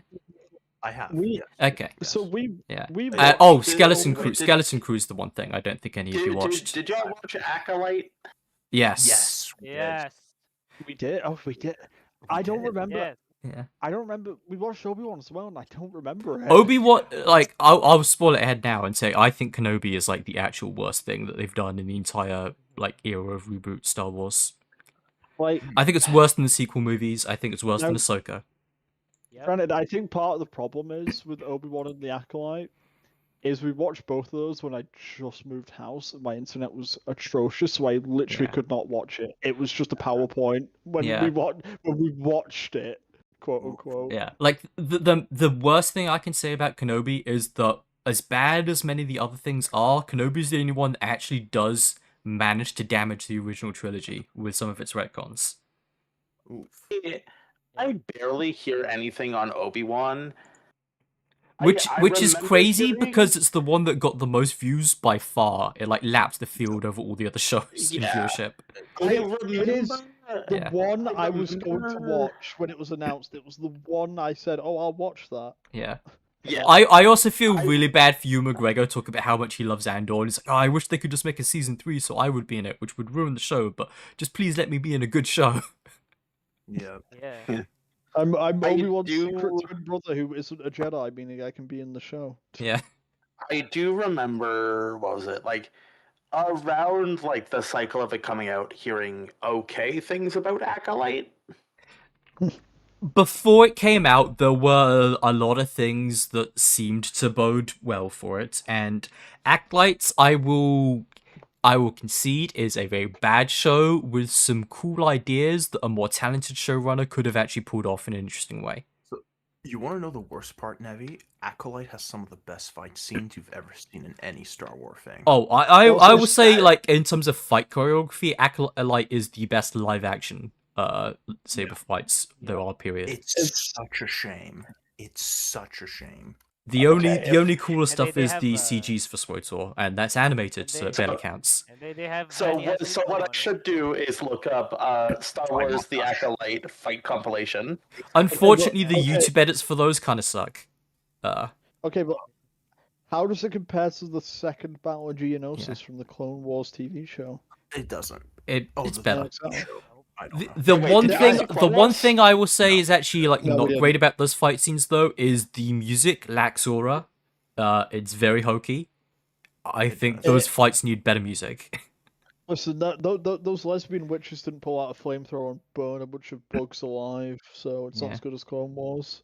I've another Star Wars thing. I never sat down to watch Clone Wars. You shouldn't. You're not a child. That's right. I liked it when I was a child. When you were a kid, but now you know that such a thing as foreshadowing exists, so you're not going to be like mind blown by the idea. It's like, oh my god, they like left a hint to a thing that happens in the movies. Holy shit!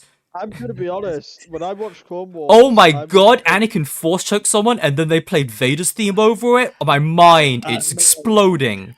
I'm gonna be honest. It's gonna be great. I'm gonna be honest. When I was watching Clone Wars, when Anakin was on screen, I was like, "Can we put Captain Rex back on screen? I wanted clone troopers." That's what I signed up for. I didn't care about this Jedi shit. There you go. Like the only good thing in Kenobi that you would remember and like then would be that one bit with the homeless clone trooper.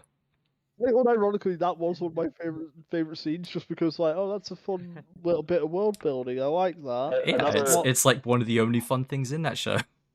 Yeah, I was like, oh, that's fun implications. I like that. And then another part for I assume it's from Kenobi. Sam posted it. The shot of Hayden Christensen coming out of that's the from smoke Ahsoka. and the ship. Oh, okay. Never mind. Ahsoka is what I would call the second worst show, but we can get into that another time. That shot is awesome, though. I do like that a lot. That shot is terrible. What are you talking about? Yeah, I don't like it either. That is a solo leveling shot. Yeah, I have to agree. In hype moments, it's aura. But that's the only thing I care about. So. I remember you like got me to look up like the scene with the zombies, Asuna. And like, that's so bad. It's your friends, the Death Troopers. Yeah, I was so excited. And then like the actors don't seem like they can do the zombie movement in armor. It seems hard for them.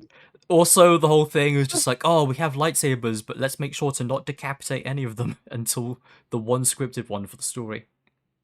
Okay, so by the way, I just need to state this right now because this is really funny. So I'm getting JPEGs of all the movie posters for Saturday of the Star Wars movies. Yep. I got 1 through 8 right away. I typed in Star Wars Episode 9 poster. I had to scroll down to find it. Yep. It was not at the top of the image search. Can you get those like cool ass Hungarian posters for like The Empire Strikes Back, like where like Darth Vader's like exploding, like his head's just exploding? I don't think there's a lot of cool ones, but I think just the official poster will be fine. Yeah, I'm grabbing the official. But it's like, bro, you're not familiar with like those cool ass like foreign posters for the original trilogy? Oh hell yeah! The only foreign Star Wars posters I know are the sequel trilogy posters because I remember them making Finn smaller because he's black in China.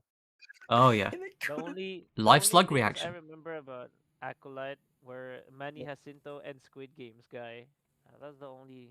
Yep. Those are the only parts I remembered. I clapped when Manny Jacinto removed his cape and then revealed that he was jacked. Yep. That's right. That's right. I found another point for Filipinos. Yeah. Also, speaking of Batman, it's crazy that J.K. Simmons like got super ripped as his workout for the role as Commissioner Gordon. A film where all he will ever do is just stand on a roof and wear coats. I found the video that Asta tricked me into making. I know what it is. Yes, there it is. Yep. It looks so bad. Like my dumb music swap aside.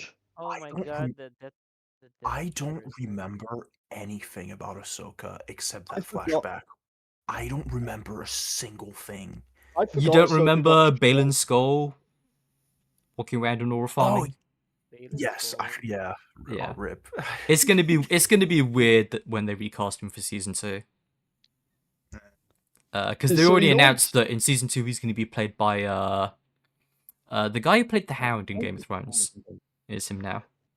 Seeing the stupid Rebels characters just reminded me of why Rory I something. didn't watch Rebels. Yeah. I didn't watch Rebels for the stupidest reason when it came out. What? Because I was a Clone Wars fan, as we established, Yeah. and I like You didn't hate the French. Yeah. Troopers, and I was like, oh hell yeah, I love the generic grunts.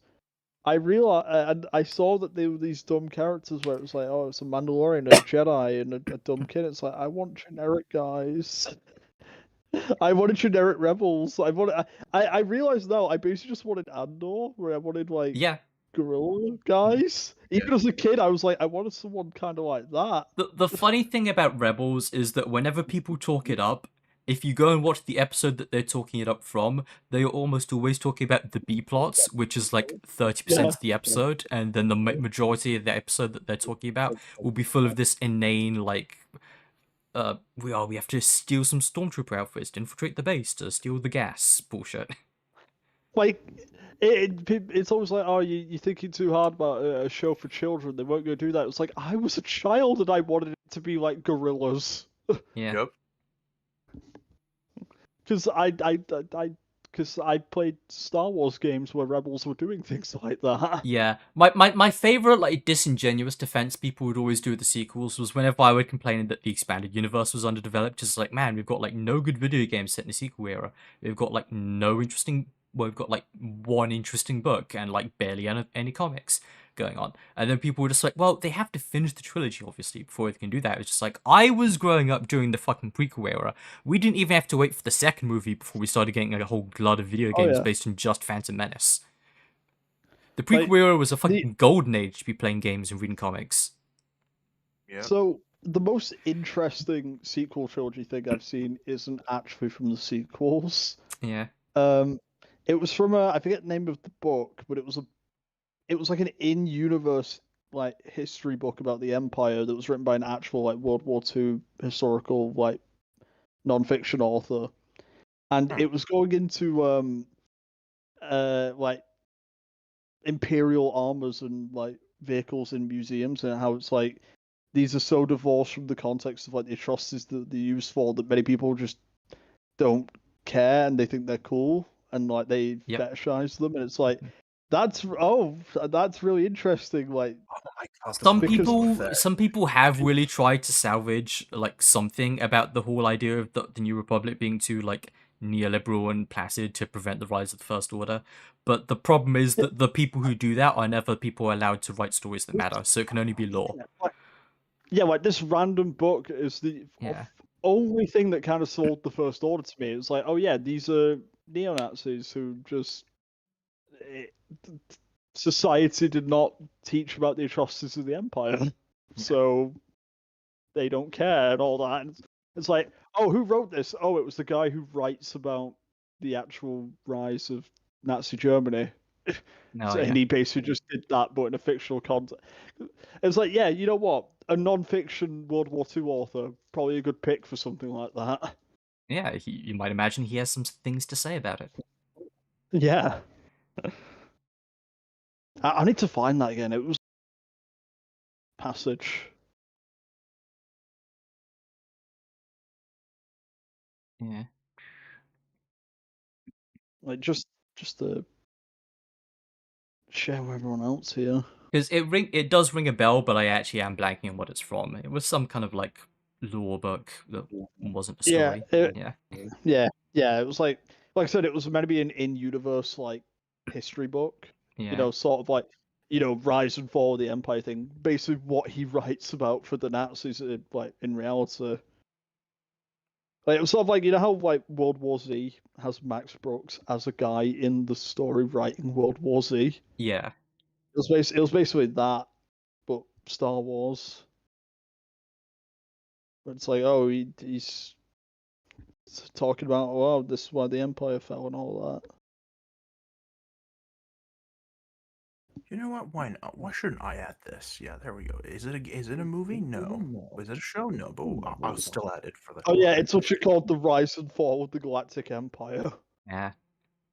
Relatively on those. What is this? Why not that you just added to the list, Swag Bro? Don't worry about it. You'll find out on Saturday. No, spoil me. I'm just adding the Force Unleashed and Cal Kestis games to the tier list. Oh no, those count. I've got things to say about those. Hell yeah. Okay, if those count, you gotta put the entirety of the Old Republic. Okay. Well, the Old Republic is complicated. I would not allow you to put the MMO on as one slot. I would need to go expansion by expansion.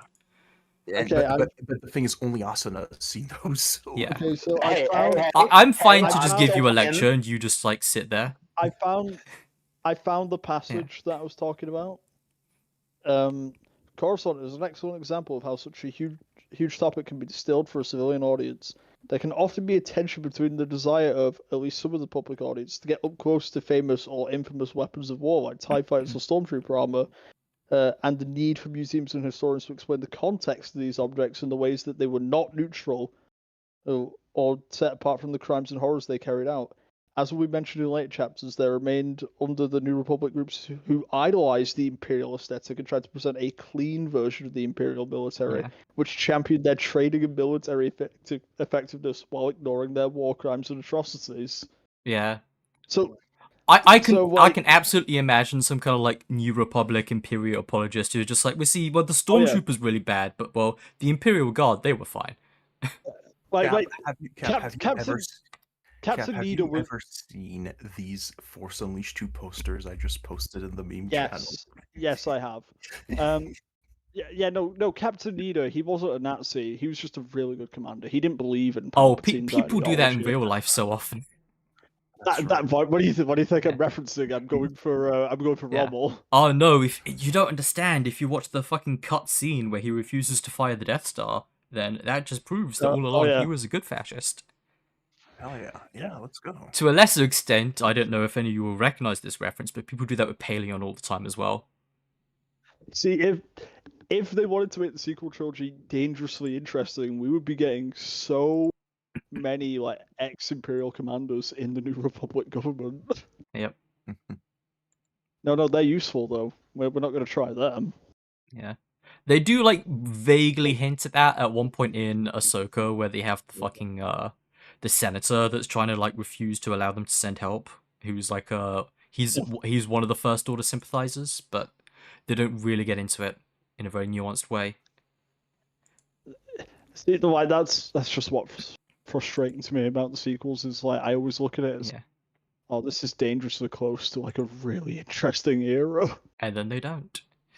Yeah. The other thing that also Swagbro understandably forgot about Ahsoka is how like a lot of that show is setting up this future conflict. It's like, oh, we're gonna have a war with Thrawn. He's the heir to the Empire and the Empire of the Hand and all this bullshit that happens. It's just like, well, because of the sequel era, none of it is gonna have any lasting consequences, and nobody's gonna talk about it ever again.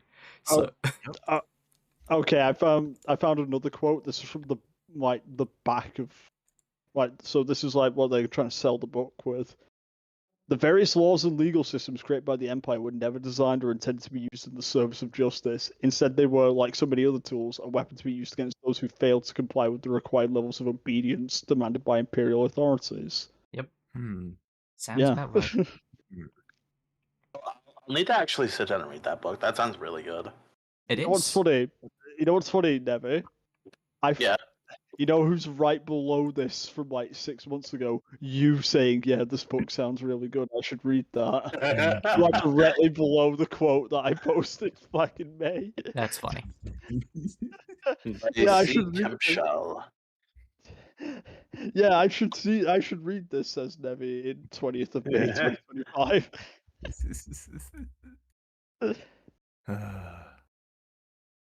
Man, I do need to reinstall Old Republic because I do want to continue that. I was having a good time with it.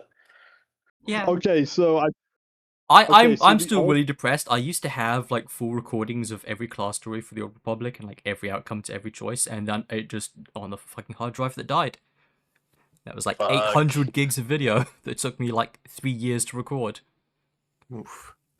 Yeah, like it's a good game. Yeah. On the plus side is going through that now means that data loss can never hurt me anymore because it will never be any worse than that. Yeah. Yeah. Yeah. But also, I think that book is a good microcosm of the problem with Star Wars. Is the most interesting stuff in Star Wars is never any of the actual stories that get told in the universe. It's reading the wiki or going through the fucking illustrated encyclopedia. Let me tell you about a first-person shooter franchise called Halo. Oh yeah. Don't fucking get me started. Once you read Halo: The Fall of Reach, you'll never want to stop beating. Insert the Bungie to Malcolm death in the with your middle bare clip hands. of "Are you sure, son? Once you begin, you can never quit." God, once you read The Fall of Reach, you'll never stop wanting to beat Bungie to death with your bare hands. If Microsoft did anything with Halo, if we could get anything, Hey, they're doing something with Halo right now. Yeah, that doesn't count. that's right. Someone packed the Hawk as sniper. It's not called the Hawk to Psych Bro. I'm sorry. I'm both relieved and disappointed. It's called the Pandemonium OG. What? I don't get it. But yeah, no. One of my favorite parts of Halo is the internal Covenant politics. I'm not a very well-serviced fan. Yeah, for real. We don't get a lot of that, but what little we do get is very interesting. But no, we must do Spartans beating up the Covenant again, even though the Covenant don't exist anymore. Mm-hmm. In fact, we have more Spartans now. They're Spartan 4s. We have hundreds of Spartans now. They are no longer unique or special. They're everywhere, in fact. Yep. Some more are even red and Spartans we some have- are even blue. Hey, the Reds and Blues aren't Spartans. They are normal, unaugmented humans in universe. It's just because in they're that different. universe, yeah. It's canon to me, damn it. Also, you need to keep in mind, pretty much most of Halo is still canon in Red versus Blue, so yeah. Does Master Chief ever show up in Red versus Oh Blue? hell no! Hell no! No, hell no. No, I was about to bring up. They mentioned Master Chief once in the first episode. That's really funny. Because that's the first episode, so they hadn't figured out their thing yet. But and for the rest of the series, everything is very vague. It's just the aliens, not the Covenant or the elites. The closest thing you get to actual Halo references are they will say UNSC because they kind of can't get around that. I wonder why they decided not to include like the elites at all in that series. Yeah, I wonder. It's a good thing they didn't, considering some of the later games that they were trying to animate. Yes. That would have led to some complications. In fact, they already hit many complications because of here's the thing. 343. The elites do show up in the rap scene. Never hit. We already watched that. Being vague. Whatever. Yeah. Speaking of which, obviously, when we do the Star Wars tier list, like SS tier has to be the fucking Yoda rap with the Clone Troopers from the DVD extras of Revenge of the Sith. Yeah. Oh man. But yeah, no, Red vs. Blue has already hit many issues related to certain cosmetics being available in one game and not the other. I see. One sec. I'm gonna get like just a random side character because she is a very funny example of how 343 could not keep the same armors in each game. Okay, so yeah, Dr. Emily Gray. You are not gonna meet her for many seasons. Where is she in the final season? I need the picture. There we go. Okay. So she appears in 3 seasons. As soon as my Discord loads, I can make this point properly. Discord when I need to make a time sensitive point. Help. No. There we go. Okay. So here is Dr. Emily Gray as she appears in season 13. There we go. And then here's Dr. Emily Gray in season 16. And here she is in the final season. Oh no! Oh no! They make a big point in one season about how a character getting a certain weapon, and it's like, oh yeah, it's upgraded and all that. But then the next season's in Halo 4, which doesn't have that particular gun, so they have to just say he had to give it back. You see, the obvious solution is that they have to redo the entire series in Halo Infinite. What was that thing about in season 0 with the sword that the entry sword. Yeah, the entry sword in Red vs. Blue is locked to the first person who grabs it until they die. So his cool OC villain kills one of the main characters for like a minute before he gets revived, and that counts. So he has the sword. Yep. The sword that character's had for about 15 real world years at that point. Like since 2004. It's kind of insane that they let him do so much of that shit. Yeah, there's a reason why the final season just goes, that didn't happen. It was a simulation I ran. None of that happened. Oh. Yeah, it's still like just crazy, even on the level of just like not just like the disrespect for the law, but like them just being just like, why are you like disrespecting me personally? I don't know. Like, and he wanted to kill off that character, one of the main characters, and he had to get told no, so he changed it to, oh, he was clinically dead for a minute. Yeah. At a certain point, like, how many times do you have to tell a guy no before you just maybe decide to say, okay, you fuck off back to death battle? No.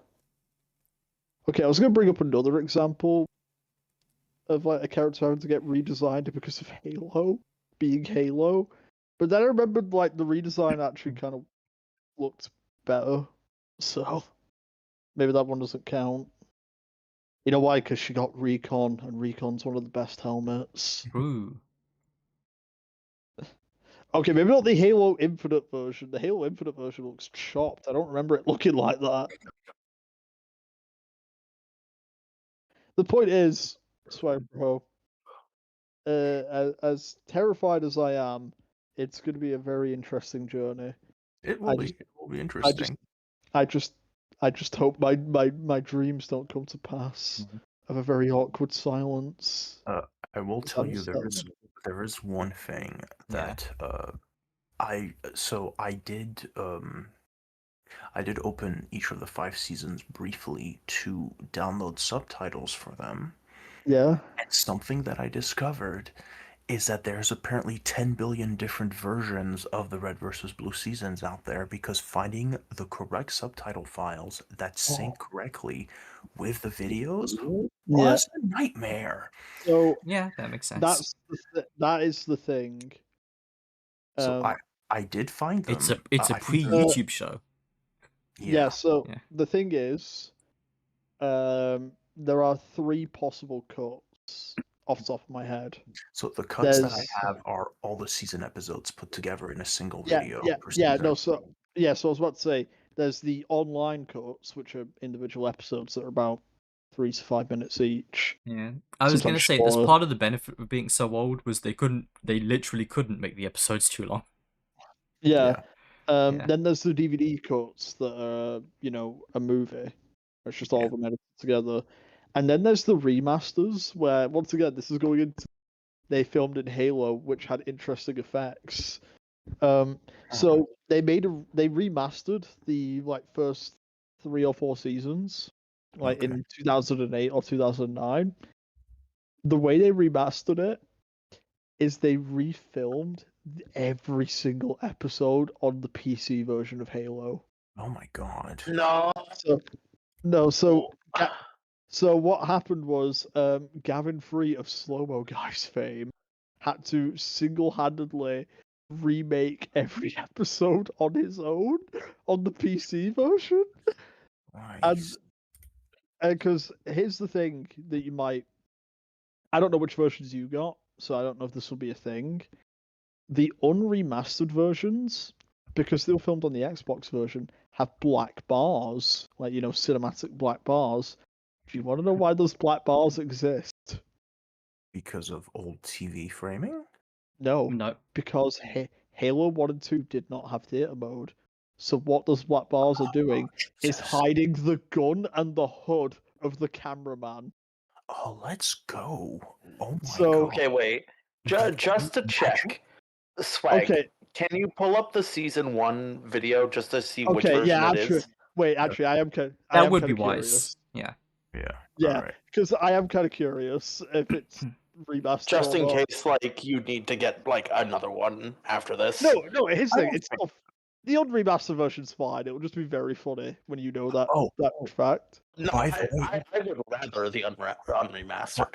By the way, Cap, Yeah. this was very funny. So I did have to re-download the complete series. The first download I made, and it was from, a legitimate source. Yes. Quote unquote legitimate. For some reason, I couldn't get season 2 to sync with the subtitles, and I was like, "That's weird." I've tried everything. The season 2L. So I start scrubbing through season 2, and I notice for some reason, during parts of the video, there are commercials for some dishwasher detergent that were Oh hell yeah! in the middle. So I think what it is, it was a recording of somebody who watched it on a website, and there was an ad that kept playing like every 15 minutes. That's really funny. But it wasn't like it was in 1080p, like full HD. Like it wasn't like a camera rip or anything. It was so weird. Where's the Cerveza crystal cards? No, that's what I'm saying. It's like those AI generated ads in those pirated versions of The Boys. Yeah. No. Or those fucking like AI product placement inserts in Friends where like Joey will just like stop talking mid sentence and then put on Beats by Dre and just stand there. Yes. All right, let's find out. Okay. So the intro, I don't know. This intro's only on the DVD version. This one doesn't. Tell. This might only be in the remaster. I'm not sure. This was definitely not in the original because this is such a this is too high money for. No. So this is like such an old ghetto production that this theme song was just a random submission that some guy watching the show gave. He was like, "Do you need music, man? I've got a band." Like so, all the music in the first 5 seasons, just some French guy who emailed him saying, "I got a band. Do you need music, guys?" Is it L'Orientist? Intro's still goated. Hell yeah! Oh, this Hector's is in back season 1? already. I forgot that. It's him. Yeah. It's the one I thought know. she was a later character, but I Do you know don't what? remember the You mean early stuff he? at all. You mean he? Tex the man? Yeah, whatever. Lopez. I have played on this map so many times. Hell yeah, brother. Blood Gulch. Oh man. I don't know why they don't have Vic's name pop up there. That's always bugged me. The one Now you see, the thing is, you need the alternate version of this that Limp Bizkit's Break Stuff as the background music. This was the oldest. Okay, it's remastered. There's no black it's the bars or remaster. crosshair. We can exit out now. Yeah. So yeah. Oh, tomorrow's gonna be a shit show. It's gonna be great. Oh, I hope this works out. It's So a good look. I don't know Look, why. that first episode is an all-timer. Nah. Speak for yourself. I think that's better. But like in terms of Blood Gulch Chronicles, my favorite season 3. I think season 3 has some of the funniest bits. I never got past Halo 2. See, like the thing is like I could just I watched that with Swag Road. It was like that's an action series. We can enjoy that. There'll be people fighting. Humor's very subjective. Yeah, It is. Although to And be it's fair, like, like RWBY, it's an action series. It's got a lot of very, very cringe humor that I think aged worse. Yeah. Here, let me ask you, Cap. Does red versus blue have loud equal funny? I don't think so. Nothing comes to mind. Really? Not really. It does have No, gay 'cause- equals funny. Yeah, it does. There is gay equal funny. Technically, he's not gay though, because that one alternate ending that says he married a stripper and had 17 children. Well, hey, we just don't know. You don't ask, and he doesn't tell. Yeah, honestly, the fact that they made this series when they made that is a it whole bit in the Donut musical. Wait, hang on, Cap. I need to DM you this one. Oh, I'm don't honestly ask, kind of don't tell. I'm honestly kind of shocked that it didn't have loud equals funny, given when that series was made, because everyone was doing loud equals funny. Well, sorry, you need to remember it was made by like Gen Xers who were like 20, 23 at the time. Yeah. And, like there's a reason why that quote that I can't find, but I swear is real, because it says that South Park meets Star Wars exists, which I giggle about every time. I've always thought it was funny. You know, there's my question, Cap. I'll have a look. Yeah. Let me have a look at that.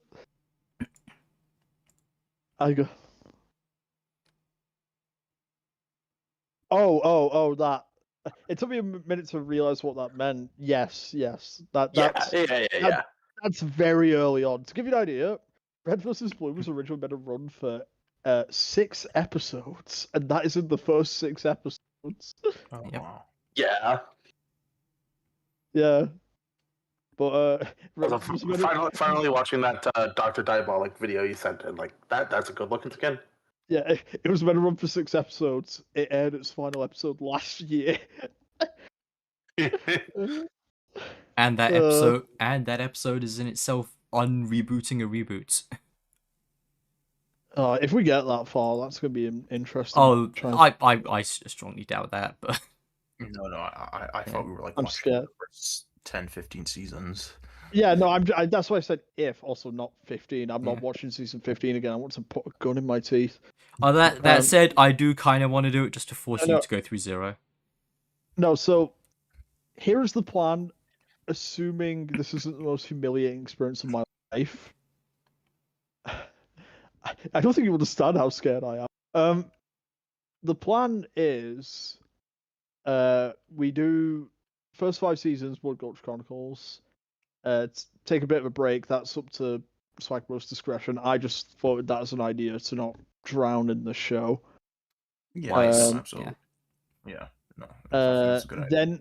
Then I don't know if I want to do the next 5, or because his thing after season 5 they're separated into arcs, but I don't think they're long enough to justify, because like it's season 6, 7, and 8 are an arc, then 9 and 10 are an arc, and it's like that's kind of awkward though.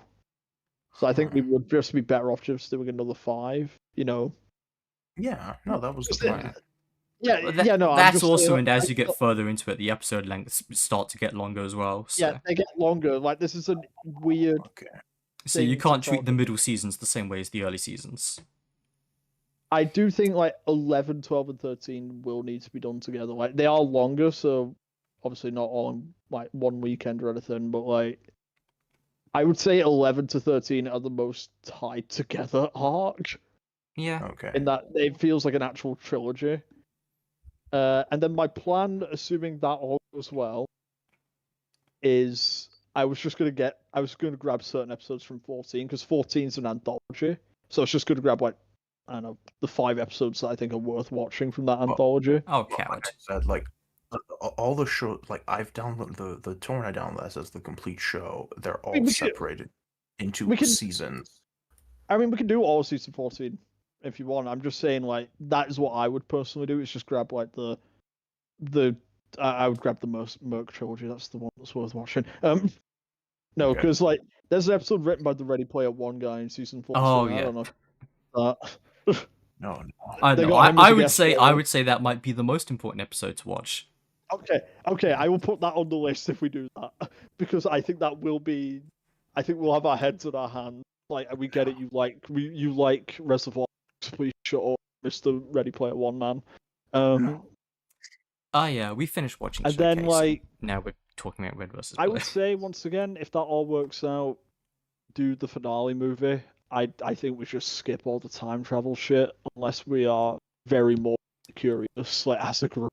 I mean, I do want to subject you to Zero. I will suffer through that.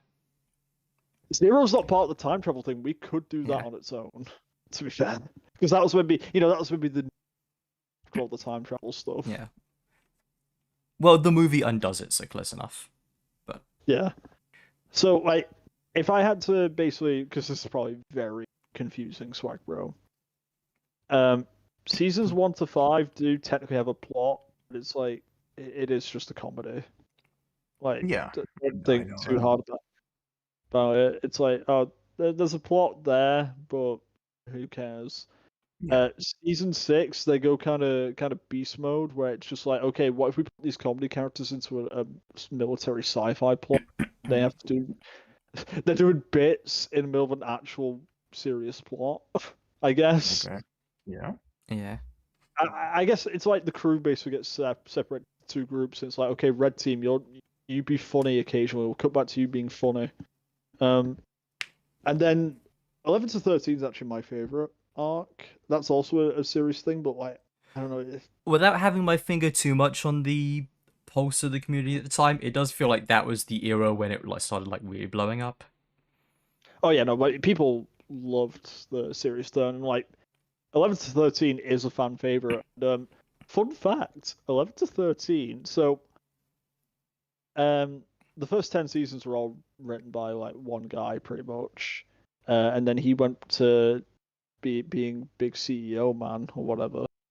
And then also maybe didn't pay his employees enough. Anyway, so 11 to 13 were written by two writers, and their names were Miles Luna and Kerry Shawcross, who wrote Ruby to this very day. And you know what's kind of crazy? Their Red vs. Blue seasons are better written than their Ruby season. It's a low bar, but yeah. Yeah, I assume 11 to 13 is the chunk that I'm thinking about, right?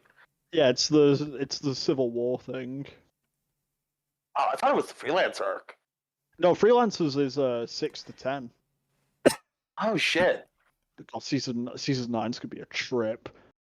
Because season 9 is separated into like present and flashbacks. The flashbacks are infinitely more interesting than the present. Everyone's just like, there are that people made that just like cut all the present day stuff because no one cares. Yeah, because like not the present day guys. I'm thinking of like the highway fight. Yeah, no, that's the flashbacks. Yeah, I'm pretty sure I've seen that. It's the you Creature would have Commandos seen that thing. one going around on its own. Yeah. Yeah, because it's the Creature Commandos thing where it's like, man, the past events seem way more interesting than these guys just standing around. Yeah. And it was maddening watching it as it was coming out because it would be like, oh, something dramatic's happening in the flashback, and then it transitions to the present. It's like, god damn it, the rest of the episode's gonna be the present day, isn't it? It's like the I'm gonna have to opposite wait of till watching next Attack on week. Titan season 1. Yeah, That's right. it's like, and it was like the feeling of like, god damn it, this is a wasted week. I'm gonna have to wait until next week to see the interesting part, which won't be a problem here. But yeah, I have strong opinions. It's the same kind of thing where like never sleep on my goat, Monium. Rest in peace. Yeah, like listen, this is my comfort show, and I usually watch it like once a year. I haven't actually since like 2023. I broke the streak, but I have strong opinions. Mm-hmm. I don't have like as strong opinions on the Matrix series as you do on Red vs. Blue, but like that's gonna be the chunk where I'm fucking marking out. Yeah. Like I would say, The Simpsons and Red vs. Blue most of my vocabulary and. I only heard half of that sentence, but I mostly got the gist of it. Yeah, who cares? Like, Swag Bro, did you know one of the bits that you stole from me is a Red vs. Blue bit? Which one? Shoot him in the back just like John Wayne would have done. Yeah. Also, I think a lot of Swag. people stole that from Two Best Friends Play without realizing that's Red vs. Blue bit. Yeah. Because Matt would reference that constantly.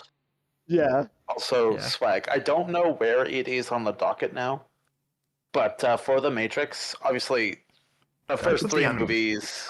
Yeah, the first three movies, Animatrix, and then Resurrections, the new one.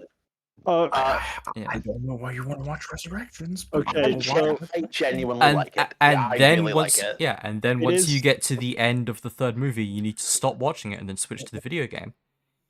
Yeah, So, you need to swap yes. to The Matrix Online. So it's midnight, and I got work in the morning, so I do have to. Yeah. Well, Good night, Cap. I will finish off by saying one thing that will jump scare Swag Bro with the knowledge of this.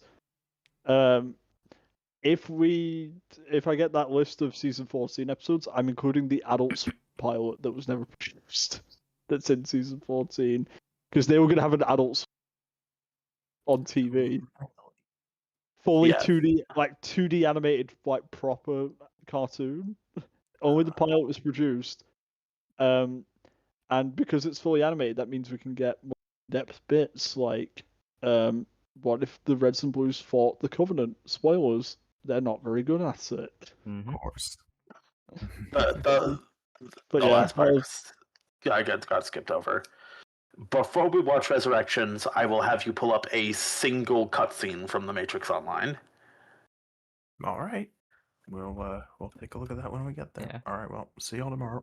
I'm guessing that's going to be the fucking Death of Morpheus. Yeah. Yeah. We gotta see the assassin melt through the wall. Yeah, it is very amusing how that film is just like, oh, you played this MMO 15 years ago, right? No? Fuck you. Yeah. I think that's the part of it that I like. It's just like, it's so unabashed, like, fuck you, everything else was canon. The books, the games, all of it. It's not a good movie, but I like it. I enjoyed it. I had an entertaining time with it. It's kind of in the same bin as like the second and third movie for me, which is like I see what you're going for. It's not amazing, but I got my entertainment. Yeah. I like the meta angle of Resurrections and how it's like a middle finger to Warner Brothers of like, look, you wanted me to make another one, here's what you fucking get. Yeah. So in a similar vein, I also quite enjoy the fucking stupid Unreal Tech demo. Yeah. Just the line from Trinity of like, it might feel a little unreal, literally looks to the camera. Yep. And meanwhile, Keanu's just commiserating about his eternal damnation in the capitalist hellhole. Yeah. There's a lot of dumb shit like that in The Matrix that I really enjoy. Yeah, and unfortunately, it's not like there's anything more entertaining in the other movies that aren't The Matrix, so... Yeah. I'm not a fan of fucking Cloud Atlas, etc. Yeah, that first one's really good. That's still like one of the greats. And then it just comes down to, if you enjoy it enough, the sequels are pretty fun too. Yeah, I think part of it is that the sequels... This is going to come off as a mean comparison, but they remind me a lot of fucking Firefly, where a lot of the people who eat it up are just like happy to eat regurgitated anime from Western directors who watched anime and was just like, what if we just serve this up to an audience of people who just think that cartoons are beneath them? But with live action, so the I can get that. Yeah. Animatrix, on the other hand, there's some good shit in there. Yeah, although that's also just kind of like the common problem with all anthologies, which is like, there's some good shit, there's some bad shit, and you kind of just gotta like pick and mix around it. And if there's stuff you really like, it's a bit of a shame that there's not more of it. And if there's stuff that you really hate, well, at least there's only one of it. Yeah. There are some that it's been a while since I've gotten to it, but there's some I remember like really enjoying. Like, it was one of the more out there ones, but I really like the one of trying to convert the Sentinel, I think it was. I do like it more than, say, like fucking Halo Legends or Star Wars Visions, so there's that going for it. Yeah. Halo Legends is like, I enjoy it, but it's like, it's a bit rough. Yeah, it's got its ups and downs. It's like the most anthology. Although I always do get a kick out of people who like talk up that fucking Arbiter one because it's so weeby. It's so weeby. It's so fucking weeby. It's so dumb. Mm. And then like, oh, you got the ghost one, the Be Human with the mech suit. And it's like, it's so over the top edgy, but like it's kind of sick with it. Oh yeah, it's very funny rewatching that a couple years ago. Is how much that is just like Cyberpunk Edge Runners but edgier. Yeah. But like the black suit mech is like it's sick though. It's really cool though. Yeah. And it benefits from not being like too drawn out as well. Yeah. Get in and out with its fucking message. Yeah, I think like looking back on it, because like we watched it a while back, like the best one of that bunch is still the Daisy one.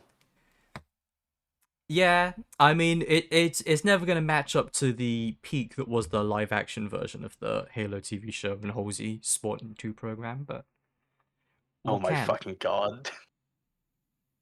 That show was agony.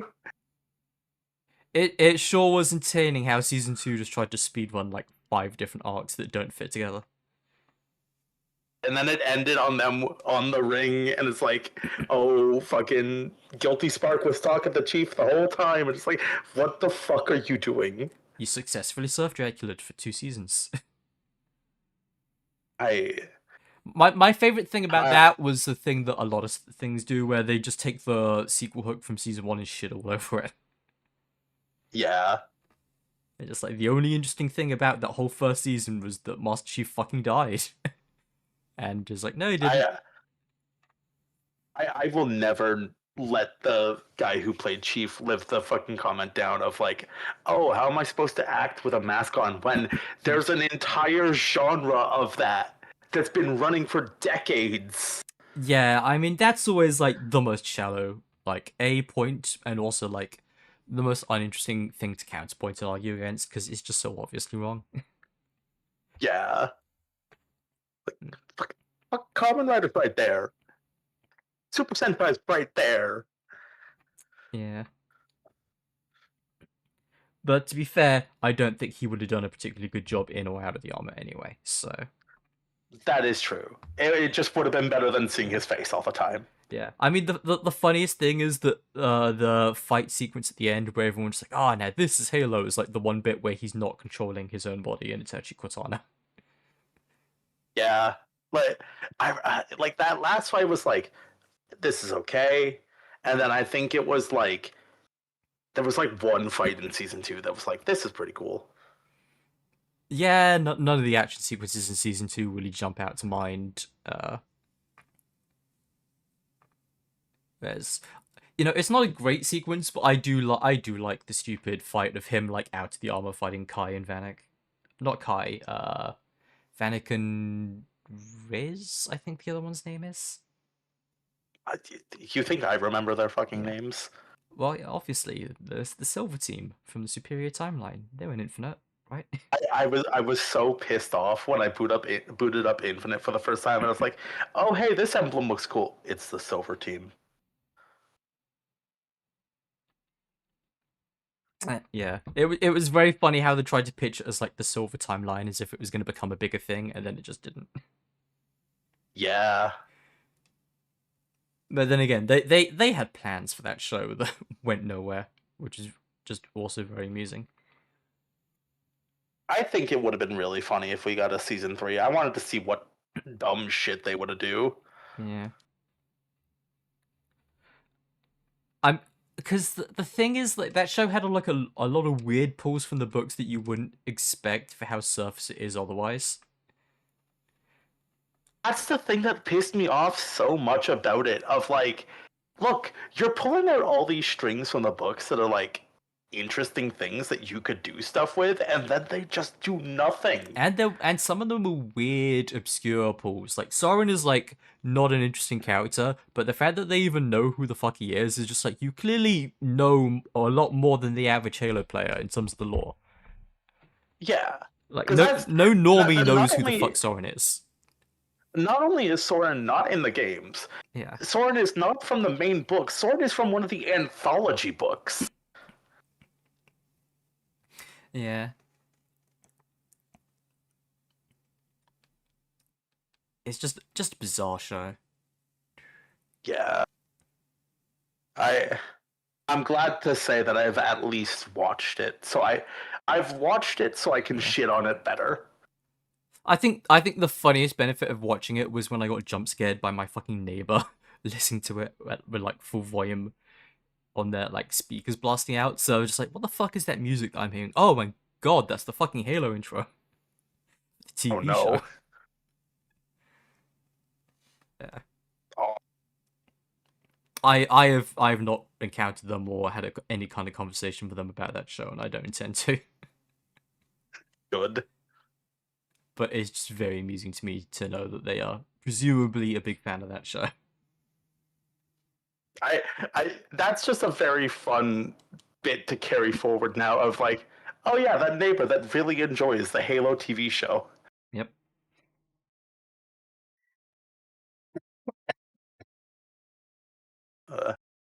Talking about it earlier, I might have to set Old Republic to download overnight tonight. Yeah. It's not that big of a game, fortunately. So it's but the problem is you have to download the client, and then you have to download it at the client's download speed. So it's not going to go at the full speed of your internet, is it? No. And like my internet speed's already not great, and then it gets throttled by doing the fucking in-client download. Yeah, so that actually is going to take you quite a while. Yeah. It didn't take me too long the first time, thankfully, so it might be done by tomorrow morning. I'm looking forward to jumping back into it, though. I enjoyed the bit that I played early on there. Which class story were you working on last time? I think it was Sith Warrior? Sith Warrior is okay. I would say Sith Warrior is like a good first impression class, because I don't think it's nearly as nuanced as the Inquisitor, but it's got a lot more of the early, just like, oh, there's some stuff here that you can cook with in terms of like choices and yeah, I remember that standing out to me of like how it goes more into like, hey, what are the levels of Sith here? Yeah, now if that's the part of it that you latch onto, then you'll definitely like the Inquisitor more when you get around to it. Yeah. The Warrior is more about like picking your level of it, and also just kind of like going way more into the generic BioWare, just like, hey, do you want to be super fucked up, or do you want to be like a weird good guy type stuff? Yeah. And I think in the playthrough I was leaning. Yeah. Not like fucked did you up, did you finish Act 1? No, I was still early on in Act 1. Okay. I think I had just fought what's his name, the guy in the office. Oh, and John Cuss. Yeah. Yeah. Okay. Yeah, that's real early then. You know, I was leaning like kind of gray mostly. That's how a lot of people end up. But with Warrior in particular, you do get pushed into going hard red or hard blue, relatively early on. That's actually like in terms of my my quote unquote canon choices. Is I had 2 warriors, and I would have one of them begins as a light side character that turns dark, and then one begins as a dark side character that turns light. It's always fun. Yeah. And there's a very clear point where they make the turnaround, which for me would always be in Tatooine. Actually, speaking of Tatooine, that's the other funny thing that I would always catch as like the noob filter on Sith Warrior, is without any story details, there is a boss on Tatooine who CCs your party member, so you have to fight him solo. So he was like the #1 thing where I would see noobs like asking for groups to help them. Because it's just like, oh my god, a fight where I don't just have an NPC just heal me to have infinite health. What will I do? And every time I went to go help someone out there, I would just stop them and just go, okay, hang on, let me inspect your gear. Are you wearing gear at all? Are you wearing cosmetic gear from the store? Have you put any upgrade slots into that gear? And at least half the time the answer was no. They had just gotten all the way up to Tatooine, just not engaging with the mechanics whatsoever. a classic fucking people playing an MMO that don't want an MMO but want to play the game with the benefits of an MMO. Yeah. That's always the funny thing for me about FF14, when people are just like, oh, you can play it like a single player game. You don't even have to think about other people. But then they play it in a way that's like so not engaged that even in a single player Final Fantasy they would get their shit pushed in. It's just like, you're still gonna like equip items in a single player Final Fantasy and like upgrade your gear. That's not just an MMO thing. Don't even get me started on the 14 shit. I could go for hours on that because it's like, fuck it is an MMO, and I'm so pissed off with how much they're pushing to be like, hey, look, you can play the game single player. You can use all these trusts. Because the most fucked up part with the trusts is they're going back and butchering old content just to force the trust in to be able to actually do the dungeons and shit. Yeah, SWTOR has a very similar issue to that I think does really diminish a lot of the class stories there is well, the way enemies work in SWTOR is they're kind of divided into tiers. So you have your like generic trash mob, you have silvers, which are like a little bit stronger, but they're still like mob tier. You have golds, which is basically the strongest kind of enemy that would normally be in an overworld. And then you have champions, which are like genuine bosses, or mini bosses at least. Yeah, and like notorious monsters in the 11. Yeah, FF11 sense. And they nerfed it down and down and down to streamline it and get people through it to the point that in the story quests, you will not encounter a gold until the final boss of like chapter 3, and everyone else is like silver or lower, and it's kind of insane. Oh, that's the worst. So it's just like I still enjoy these stories, but it is just like sleepwalking baby shit to go through the main story.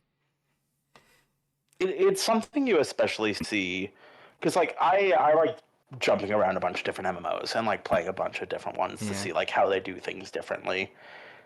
And it's just like the push to standardize things is one of the biggest death knells of an MMO.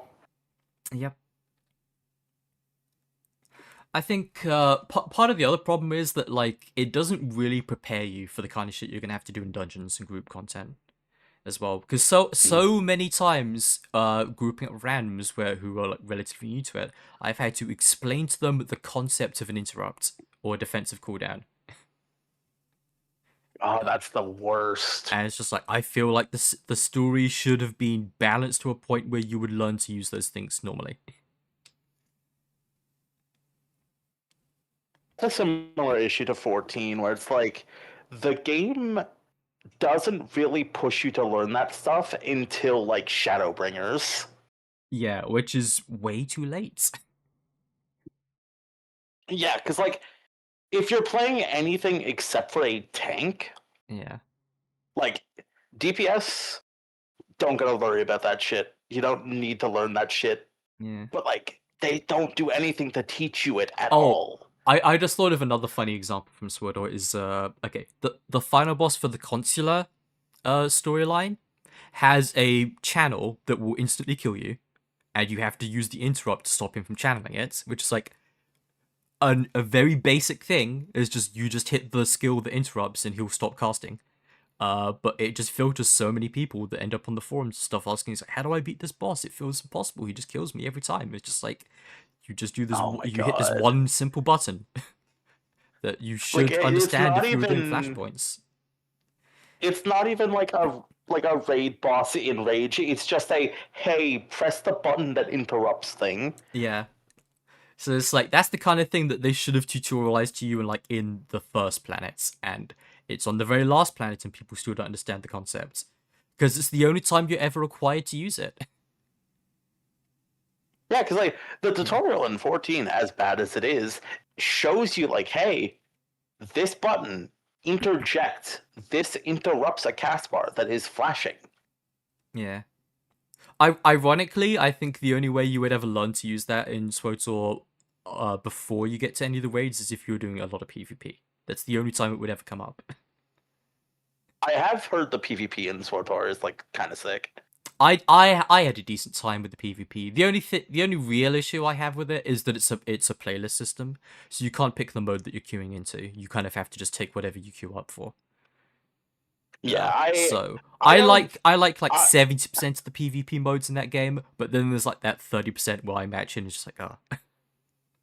Yeah, but I don't go out of my way to do PvP stuff in MMOs because like it's not what I generally play them for. Yeah. Like World of Warcraft, I'll fuck with the PvP because it's like world PvP is cool. I fuck with world PvP. I don't like PvP modes. Yeah. Well, I think in SWTOR, you're definitely doing it more for the instant modes, in which you're kind of just queuing into something that's like a quasi, like a MOBA or like a team battle arena thing. But it also means that it kind of just like goes, and you get a bit more like push and pull of like an actual match going on. Whereas the world PvP too often just kind of turns into some guy just like hanging out by a quest objective so he can gank you. Yeah. Yeah. And like in something like World of Warcraft, like that works because like the world is so big that it's like, hey, there could be like groups of people just like chilling in this area that like fuck up people coming by, and like that's cool because it's like the push of like, hey, there's people here. How can I chart my path to get around them?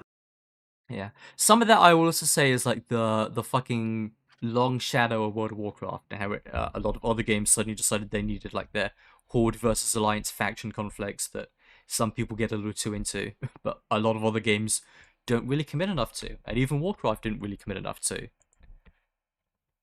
See, Warcraft has like the issue of like, since Warcraft proper, the story has been about the Alliance and the Horde setting aside their differences to work together. Yep. So at its jump, the Horde versus Alliance conflict is already fucked up. Yep.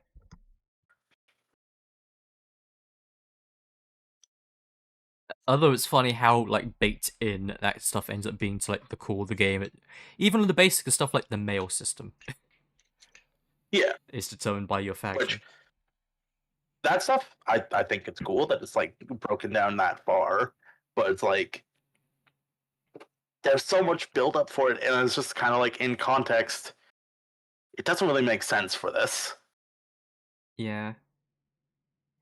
SWTOR's definitely gone back and forwards with that too, where it's just like, oh, you've got the Cold War, you've got like the simmering conflicts with the skirmishes on either side, and then it goes hot, and then it goes cold, and then they have to have the alliance, and then they have to break the alliance, and they never really had it figured out. Yeah. Do they still do like expansion level stuff for SWTOR? Not anymore in terms of full expansions. They are still doing story updates, but it's slowed down a lot as the pace of the story and the budget basically plummeted. So nowadays it's more like every couple of patches you will get like a story update, and it'll be like maybe half an hour of like content, mostly cutscene, and like once or twice a year you'll get like a dungeon raid. That's cool. At least it's still getting stuff. Yeah, because the main thing is like they had this whole thing. It's like, oh, Darth Malgus, he's back now, and he's going to be the main antagonist. We're going to play off a lot of his like missed potential. But the problem is, his story has been dragged out for so long that since he came back, it has been longer than the time that he was gone in the first place, and nothing has happened. So he is potential man still, just for different reasons. He'll do something cool eventually. Yeah. The funniest thing was there was this bit where you arrest him and then you have him prisoner for a while, and he's just sitting in the cage and you have your like interrogation scene. But he's been in that cage for like 3 years. Oh, that's great. And he's I love shit like that. I'll break out at any moment. I swear, I'll really do it. Just like how, like, oh, the story is locked at this part for like reasons. Yeah. Oh, this person who was like in like a dangerous situation or was locked up, like this case, is just like stuck there. Yeah. I love that stuff. There's one of the funnier ones that slid through the cracks is in the last expansion they went back to doing Empire vs Republic thing again. And you're leading this alliance, and there's one of the NPCs is a guy from the Republic, so if you go back to join the Empire again, he's like, hey, look, I respect you, I'm not going to fight you on this, but I have to quit, because obviously I'm loyal to the Republic, so I'm going to appoint a replacement for me, who will do my NPC duties, And she comes in and she's like, "Oh, I'm just figuring things out. Can I get a meeting with you to like figure out and get me up to speed on how things are? It's been 3 years. You've never spoken to her again." She's just been frozen out, and she's meant to be like one of the like repeatable weekly quest givers too. But yeah, they don't have to address that, so they just won't, which is very amusing to me. I'm looking forward to jumping back into it. Yeah. I'll probably do. I'll finish up my Sith Warrior and then do the Inquisitor. Yeah, I mean the good thing about Spodor is that it is like a bottomless well of story content. Like if you're all the way caught up, then yeah, you'll be frustrated. It's like, man, we only get like 2 scenes a year. It's like a fucking drip feed of content. But if you're at the beginning, it's like you've got like 300 hours of story ahead of you. It's fine. Yeah, and I think with the trial I can do all of like the quests at least. Yeah, you can do all the class quests, and I believe you can do the first 3 expansions. Yeah. Yeah, so I get the main chunk of content for the most part. Yeah, pretty much. Like it's a ridiculous amount of story content to get through. The only real downside is you don't get to play any of the non-human characters or species for your races. But I would say the only class content that has like significant alternate dialogue for not being a human is the Imperial Agent anyway. So, and in that case, it's also because the agent is partly about your status. Just like, hey, you work within the Empire, but you're not a Sith. How does this affect your standing in the way that you navigate society? Type thing. Yeah. Which, hey, that is a cool narrative thread. I like that. Yeah. Yeah. The Imperial Agent is also where they kind of get sort of the most ambitious with choice variety stuff, because like I said, the Warrior has a lot of like, hey, pick light, pick dark. So there's a lot of like 2-pronged forks in the road there more often. Whereas the Agent, I think, is the one where you're gonna more often go just like, hey, there's 5 endings to Act 1 that can carry forwards and have reflected versions of it. There's like 9 endings to Act 3. And they're not all strictly just light to dark, which is very interesting and very complex. It still has to do the BioWare Diamond thing, of course, where it's never going to vary too much, but it still gives you a lot of interesting versions of those archetypes. Yeah. I really liked how the game does its cutscenes, especially when you're partying with people. Yeah. Oh, that was like the single hardest thing for me. It was coming off of SWTOR and then going back into FF14 and playing fucking Stormblood. It was just like, man, I wish people just talked and had voice acting more often. Yeah.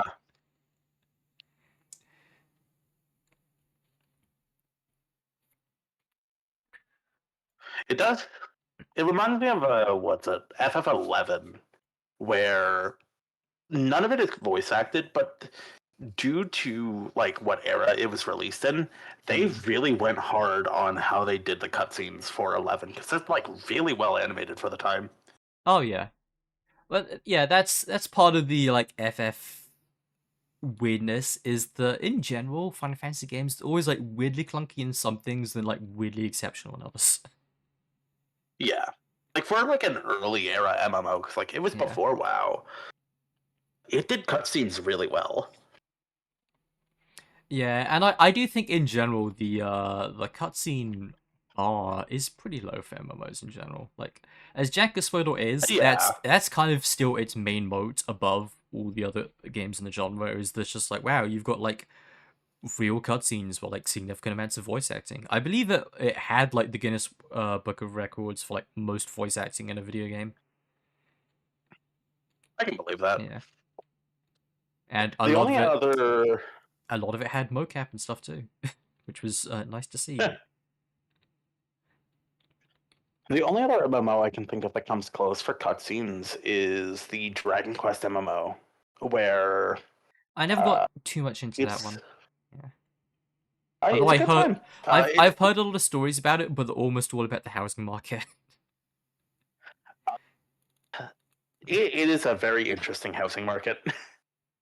But Dragon Quest X is a lot of fun. It's much like the other Final Fantasy MMOs. It is a Dragon Quest game with multiplayer elements. but it's really good. Like, if you enjoy Dragon Quest, which like it's to personal preference because it's very meat and potatoes. But as if you is fuck Dragon with Dragon Quest Quest, in general, yeah. Yeah, if you fuck with Dragon Quest, it's awesome. It's really good. Although, speaking of Dragon Quest, I was a little surprised. Recently, I was talking with someone about the fucking Square Enix track record in shutting down mobile games, and they were a bit on the fence of going, oh, people exaggerate all the time. Like, plenty of Square games last like multiple years. Look at like Final Fantasy Opera Anima, etc. Just like that, and then I had to point out they're focusing a little too much on just Final Fantasy. If you include non-Final Fantasy Square games, the track record is actually way worse. Final Fantasy games do above average very consistently for them, but like even the Dragon Quest gacha didn't last like 2 years. Which is crazy to me. Yeah. If you would think if anything that wasn't named Final Fantasy would survive longer under the Square Enix curse, it would be Dragon Quest, but no. I mean, yeah, like the two games that keep Square Enix afloat are Dragon Quest X in Japan and Final Fantasy XIV. Yeah, and it's kind of insane how many failures they can bet against that. And then they never put any of that money back into the respective games. Yep, there's many such cases with live service games. It's even the case with SWOTOYS. I've heard many stories of frustrated developers of the way that BioWare was structured was they lump all of the income from all their studios and projects together into one thing and report that up to EA. So as far as EA was concerned, was as long as BioWare as a whole brings in this much money, it's fine, and we don't really care that much if you take 5 years to develop Mass Effect Andromeda and then it doesn't sell that well. And, oh, well, we had ambitions for Anthem, but, well, we're getting monthly sub-revenue from SWOTOR, so we're still making a profit. And, yeah. Which is also why it was a little funny how much infighting they had there, with a lot of, like, tribalism and like, oh, shut up, B-Team, you're not the original BioWare type stuff. It's just like, the MMO is the only reason there hasn't been massive layoffs before now. Is it even still BioWare that keeps the lights on with SWTOR? No, like I think 2 years ago now, they moved it over to Broadsword Games and moved half the staff over. Which is partly why BioWare now is not as safe as it used to be, is Veilguard did okay, but below expectations, and now they don't have monthly sub-revenue from a live service game to offset that. So... That next Mass Effect's definitely coming out. Oh, it'll come out. It's just there's a higher than non-zero chance it may be the last BioWare game. Because I think that game is going to be the game that decides the future of BioWare, actually. Oh, 100%. Like, Veilguard, I don't think Veilguard was going to be the game that decided their fate. No, and I think that's partly why they got out and announced Mass Effect before it came out, was so that they had a next project lined up. Yeah. I do, Veilguard was definitely, like, the first stone to be thrown of the potential death knell, but it's definitely not like the decider. Yeah. I mean, like the first like, oh, we're really in it now, was Anthem, of course, but yeah. I did see somebody, did a full playthrough of Anthem and recorded it, so it's archived at least. Yeah, I mean, multiple people did, but yeah, there's not much worth writing home about in Anthem, which is a shame. Yeah, like, I picked it up for like $5 a couple months back before the shutdown announcement came out, and I was like, it played really good. I really liked how it played. It felt super good. I'm a mixed feelings with it. I liked the flying around, I liked the customization, but I felt like the shooting was actually kind of a step back from Mass Effect 3 and Andromeda. I don't have a frame of reference with Mass Effect because I've not played it. I liked it from the way that it transitioned, like, shooting to melee. It felt good. Yeah. Well, that's one where I think Mass Effect 3 was actually where they peaked at it, and it's been backward steps ever since. Because Mass Effect 3 didn't even have, like, that deep of a melee system, but they've, like, kept stripping it away with each game since. Yeah. It was just a very basic thing, is that you had your light 3-hit combo, you had a heavy attack, and then characters would have very heavy attacks and different like hit combos based on what kind of weapon they were holding. And that wasn't too complicated of a system, but it was enough that you felt like there was a lot to explore there. Yeah. I am always sad when games shut down, though. I am a big proponent of games, even if they get shut down, living on through like private servers and such. I'm a big shooter for private servers and such. Where it's possible. I hope that people do something with Anthem, but we'll see. I have to admit, I really don't care about Anthem, whether it lives or dies. Yeah. And you know, I played it at launch, and there was just nothing remarkable and memorable about it. Yeah, I know people are doing stuff with Concord, and like that's being revived by people, which is hilarious to me because Concord was also fucking terrible. But yeah, a lot of people like to get hung up on the whole like, oh, it was woke, all the character design stuff. And it's like, yes, it is a sourceless game, but also just like more importantly, it's just like it's not a coincidence that the game had less players when it was free for anyone to get into the beta than it was for the paid closed beta before it. Which is nobody played that game and came away saying to their friends like, hey, you should get on this when it's free. Which is probably the worst thing you can say about that game. But also, I think there was some very clear signs of like just muddling the creative vision for it as well.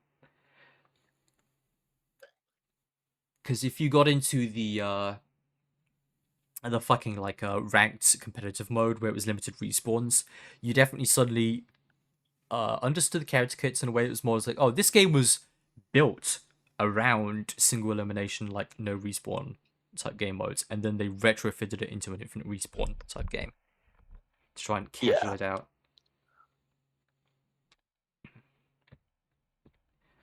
Yeah, that's kind of one of those things that leans into my opinion that like I prefer a game that's kind of bad but in a unique and cool way to something that's hyper polished. Yeah, which is the problem with Anthem, is it was focus tested out to shit to the point that it didn't really have anything unique for itself, even if the aesthetic had been good. Yeah, like another example because it's similar to Anthem, Daemon X Machina Titanic Scion. Yeah, not an amazing game. It has its issues. It's kind of bad, but it does unique stuff with it, and it does cool things. Yeah. And I will always respect a game doing cool things over trying to be like something for everyone. Yeah. I think Anthem has at least served as a useful frame of reference for me in terms of like unclear design or borrowing elements from other games without understanding them. Like their tank kit is actually one of my frames of references for when I complain about fucking what's the name of the marathon class that has the tank, the shield and the missiles and the dash? Destroyer, I think. I don't think it was Destroyer, but you know, that guy. But basically the idea between that class and Anthem was like, oh, you're meant to be the tank, you're meant to have push up your shield and have the ally stack behind you. But the shield is only wide enough that it really covers that character's own hitbox body. So if your allies are gonna get behind you, they can only really stand directly behind you. And if they're gonna shoot you, they're gonna have to step out and around you. And then the level design isn't really built around that either. Because there's the thing, is like a character like that in CQC maps in something like Siege would be fantastic, actually. He would be like a de facto Montaigne who with more firepower, who can switch and gunfight more reliably. But when you put him in big, wide open Overwatch style maps, he's actually terrible because he's Montaigne trying to do the job of a Reinhardt. Yeah. And likewise, if you put Reinhardt in Siege, he'd actually be terrible because he wouldn't fit through any fucking doors. Yeah. I think now that we've seen the marathon map itself, the cryo storage one, I think that shield setup will work well there because of how like closed in it is. Yeah. I've said it before. I think my main issue with that is just like I think that's the thing that the whole game should be. And I really hope they don't level gate it behind like, oh, get to level 30 before you can go to the ship type bullshit. Yeah. They did put out a video today going over more of the kits with the characters, and there's a lot of new movement tools. That's good, because yeah, again, like I said before, I think they do need to pick a lane and either go more movement heavy or slower. Yeah, because a lot of the stuff they showed is like obviously you can get like the different modifiers for the characters that like change different things. One of the modifiers for glitch, the one with like that hand blast, allows you to rocket jump with it. That's cool, because she's definitely the one that needed it the most, since she seemed to be about movement, but at the same time was like not actually the most mobile. Yeah, so there's an augment that just like, hey, you don't take damage at all from like hitting yourself with the blast, and you can propel yourself with it, which is like a cool addition to the kit. And the and she already had a double jump in her base kit, so if you could stack it with that, then it's like a de facto triple jump. Yeah, the thief shell, which like wasn't in the test that we played, but was in like the more recent one in December, I think it was. Has a full ass grapple hook that is a omnidirectional grapple hook. That's cool. So they are moving towards more movement tools overall for the characters, which is cool. Yeah. And then the weapon mod system is interesting, where like, hey, you have the base kit for the gun, then you can get like the legendary or the exotic mods that are like, hey, change how the weapon works on a core level. Yeah. I am hoping that game ends up able to find its niche. I am a little bit curious how it's going to manage to actually stack up now that Arc Raiders is also there to give people like a contemporary competitor. Yeah, I ended up picking up Arc Raiders back in, I think it was like end of November or something. I ended up getting it from a key site so I can like kind of wipe my hands of the moral quandaries of the AI voices to be like, hey, my money didn't go directly to Embark. Yeah. It's a fun game. It's enjoyable. I like what's there. There's a lot of cracks there, though. Oh yeah. It's the funny thing is I saw a post the other day talking about the Division, and it's kind of funny how the Division sort of invented extraction modes, or at least pioneered them early on, and the genre hasn't actually moved that far past what Dark Zones were originally. Yeah. I've never dived into it. I've heard the Division is cool. Yeah, the Division is one of those things where you kind of can't go back anymore, and it's kind of just partly because of the community issue. It's like, it's playable, but it's not like it was, just because part of that experience was just the launch when everyone was playing it, and when it was a very mainstream and normie game. I did see they added which to an extent I would say Arc Raiders is probably its most accurate successor since then. Yeah. I did see they added a realism mode recently for, I think it was Division 2, where like it removes a lot of the stats, like health tank bullshit, like bullet sponge stuff. Yeah. And it's just like, hey, headshots are one shots, body shots are two shots. That stuff's appreciated, but yeah. Yeah. I think when it comes to Marathon and Arc Raiders, I feel like having looked in at the community and like the current state of Arc Raiders, there are enough cracks in Arc Raiders shell right now that I think Marathon has the chance to have its own spot. And this isn't like, this is beyond my bias of like, hey, I want it to be good because I think the game is cool. There's a lot of air around Arc Raiders right now of the PvE community and the PvP community and how vitriolic they are against each other. Oh, yeah. So Marathon being like an actual PvP focused extraction shooter, it has the opportunity to be its thing in the market. Yeah, we'll see if they manage to crack into it.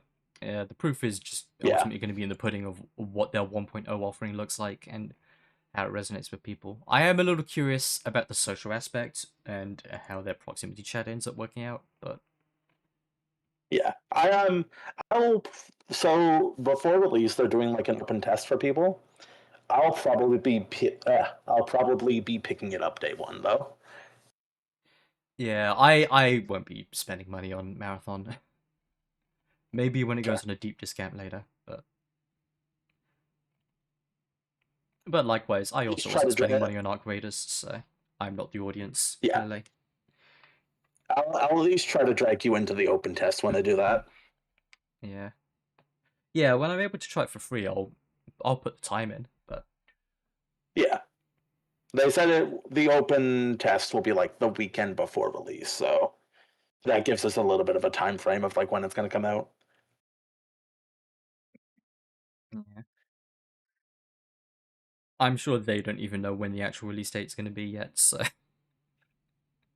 yeah, we had a bit of an idea because some leaks have been coming out of the pre-order bonuses.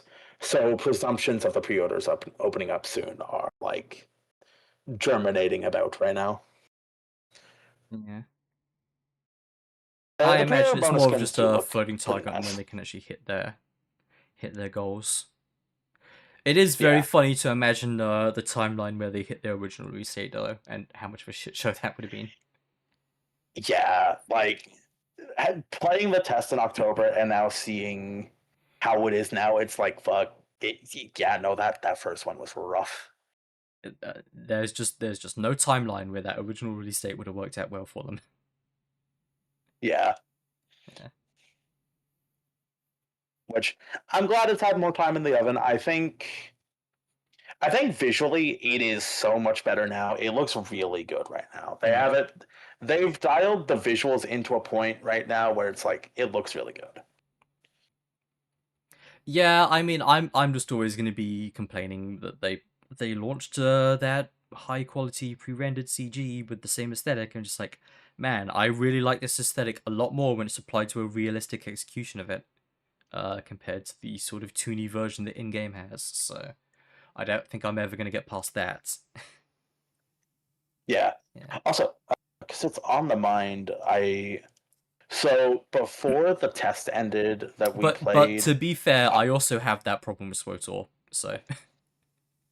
Yeah. Before the test ended that we were playing, there were channels in the server for people to share like under NDA to share like the lore entries and whatnot and like discuss the game, and people archived all of the like video clips. I downloaded all of them and made my own folder of them. So if you ever want to look at it, here is everything that was in the test for like lore entries, videos, cutscenes, that kind of stuff. Okay. I can't say I'm that curious about the lore just yet, but maybe in the future. Yeah. It was the part for me of like, hey, I want to like make sure this is archived to have as a look back at, and also a see how it has changed between then and now. Yeah, that kind of stuff in terms of like, hey, what changed between betas and revisions is interesting to me, but I'll need a second point of comparison for that to actually see it.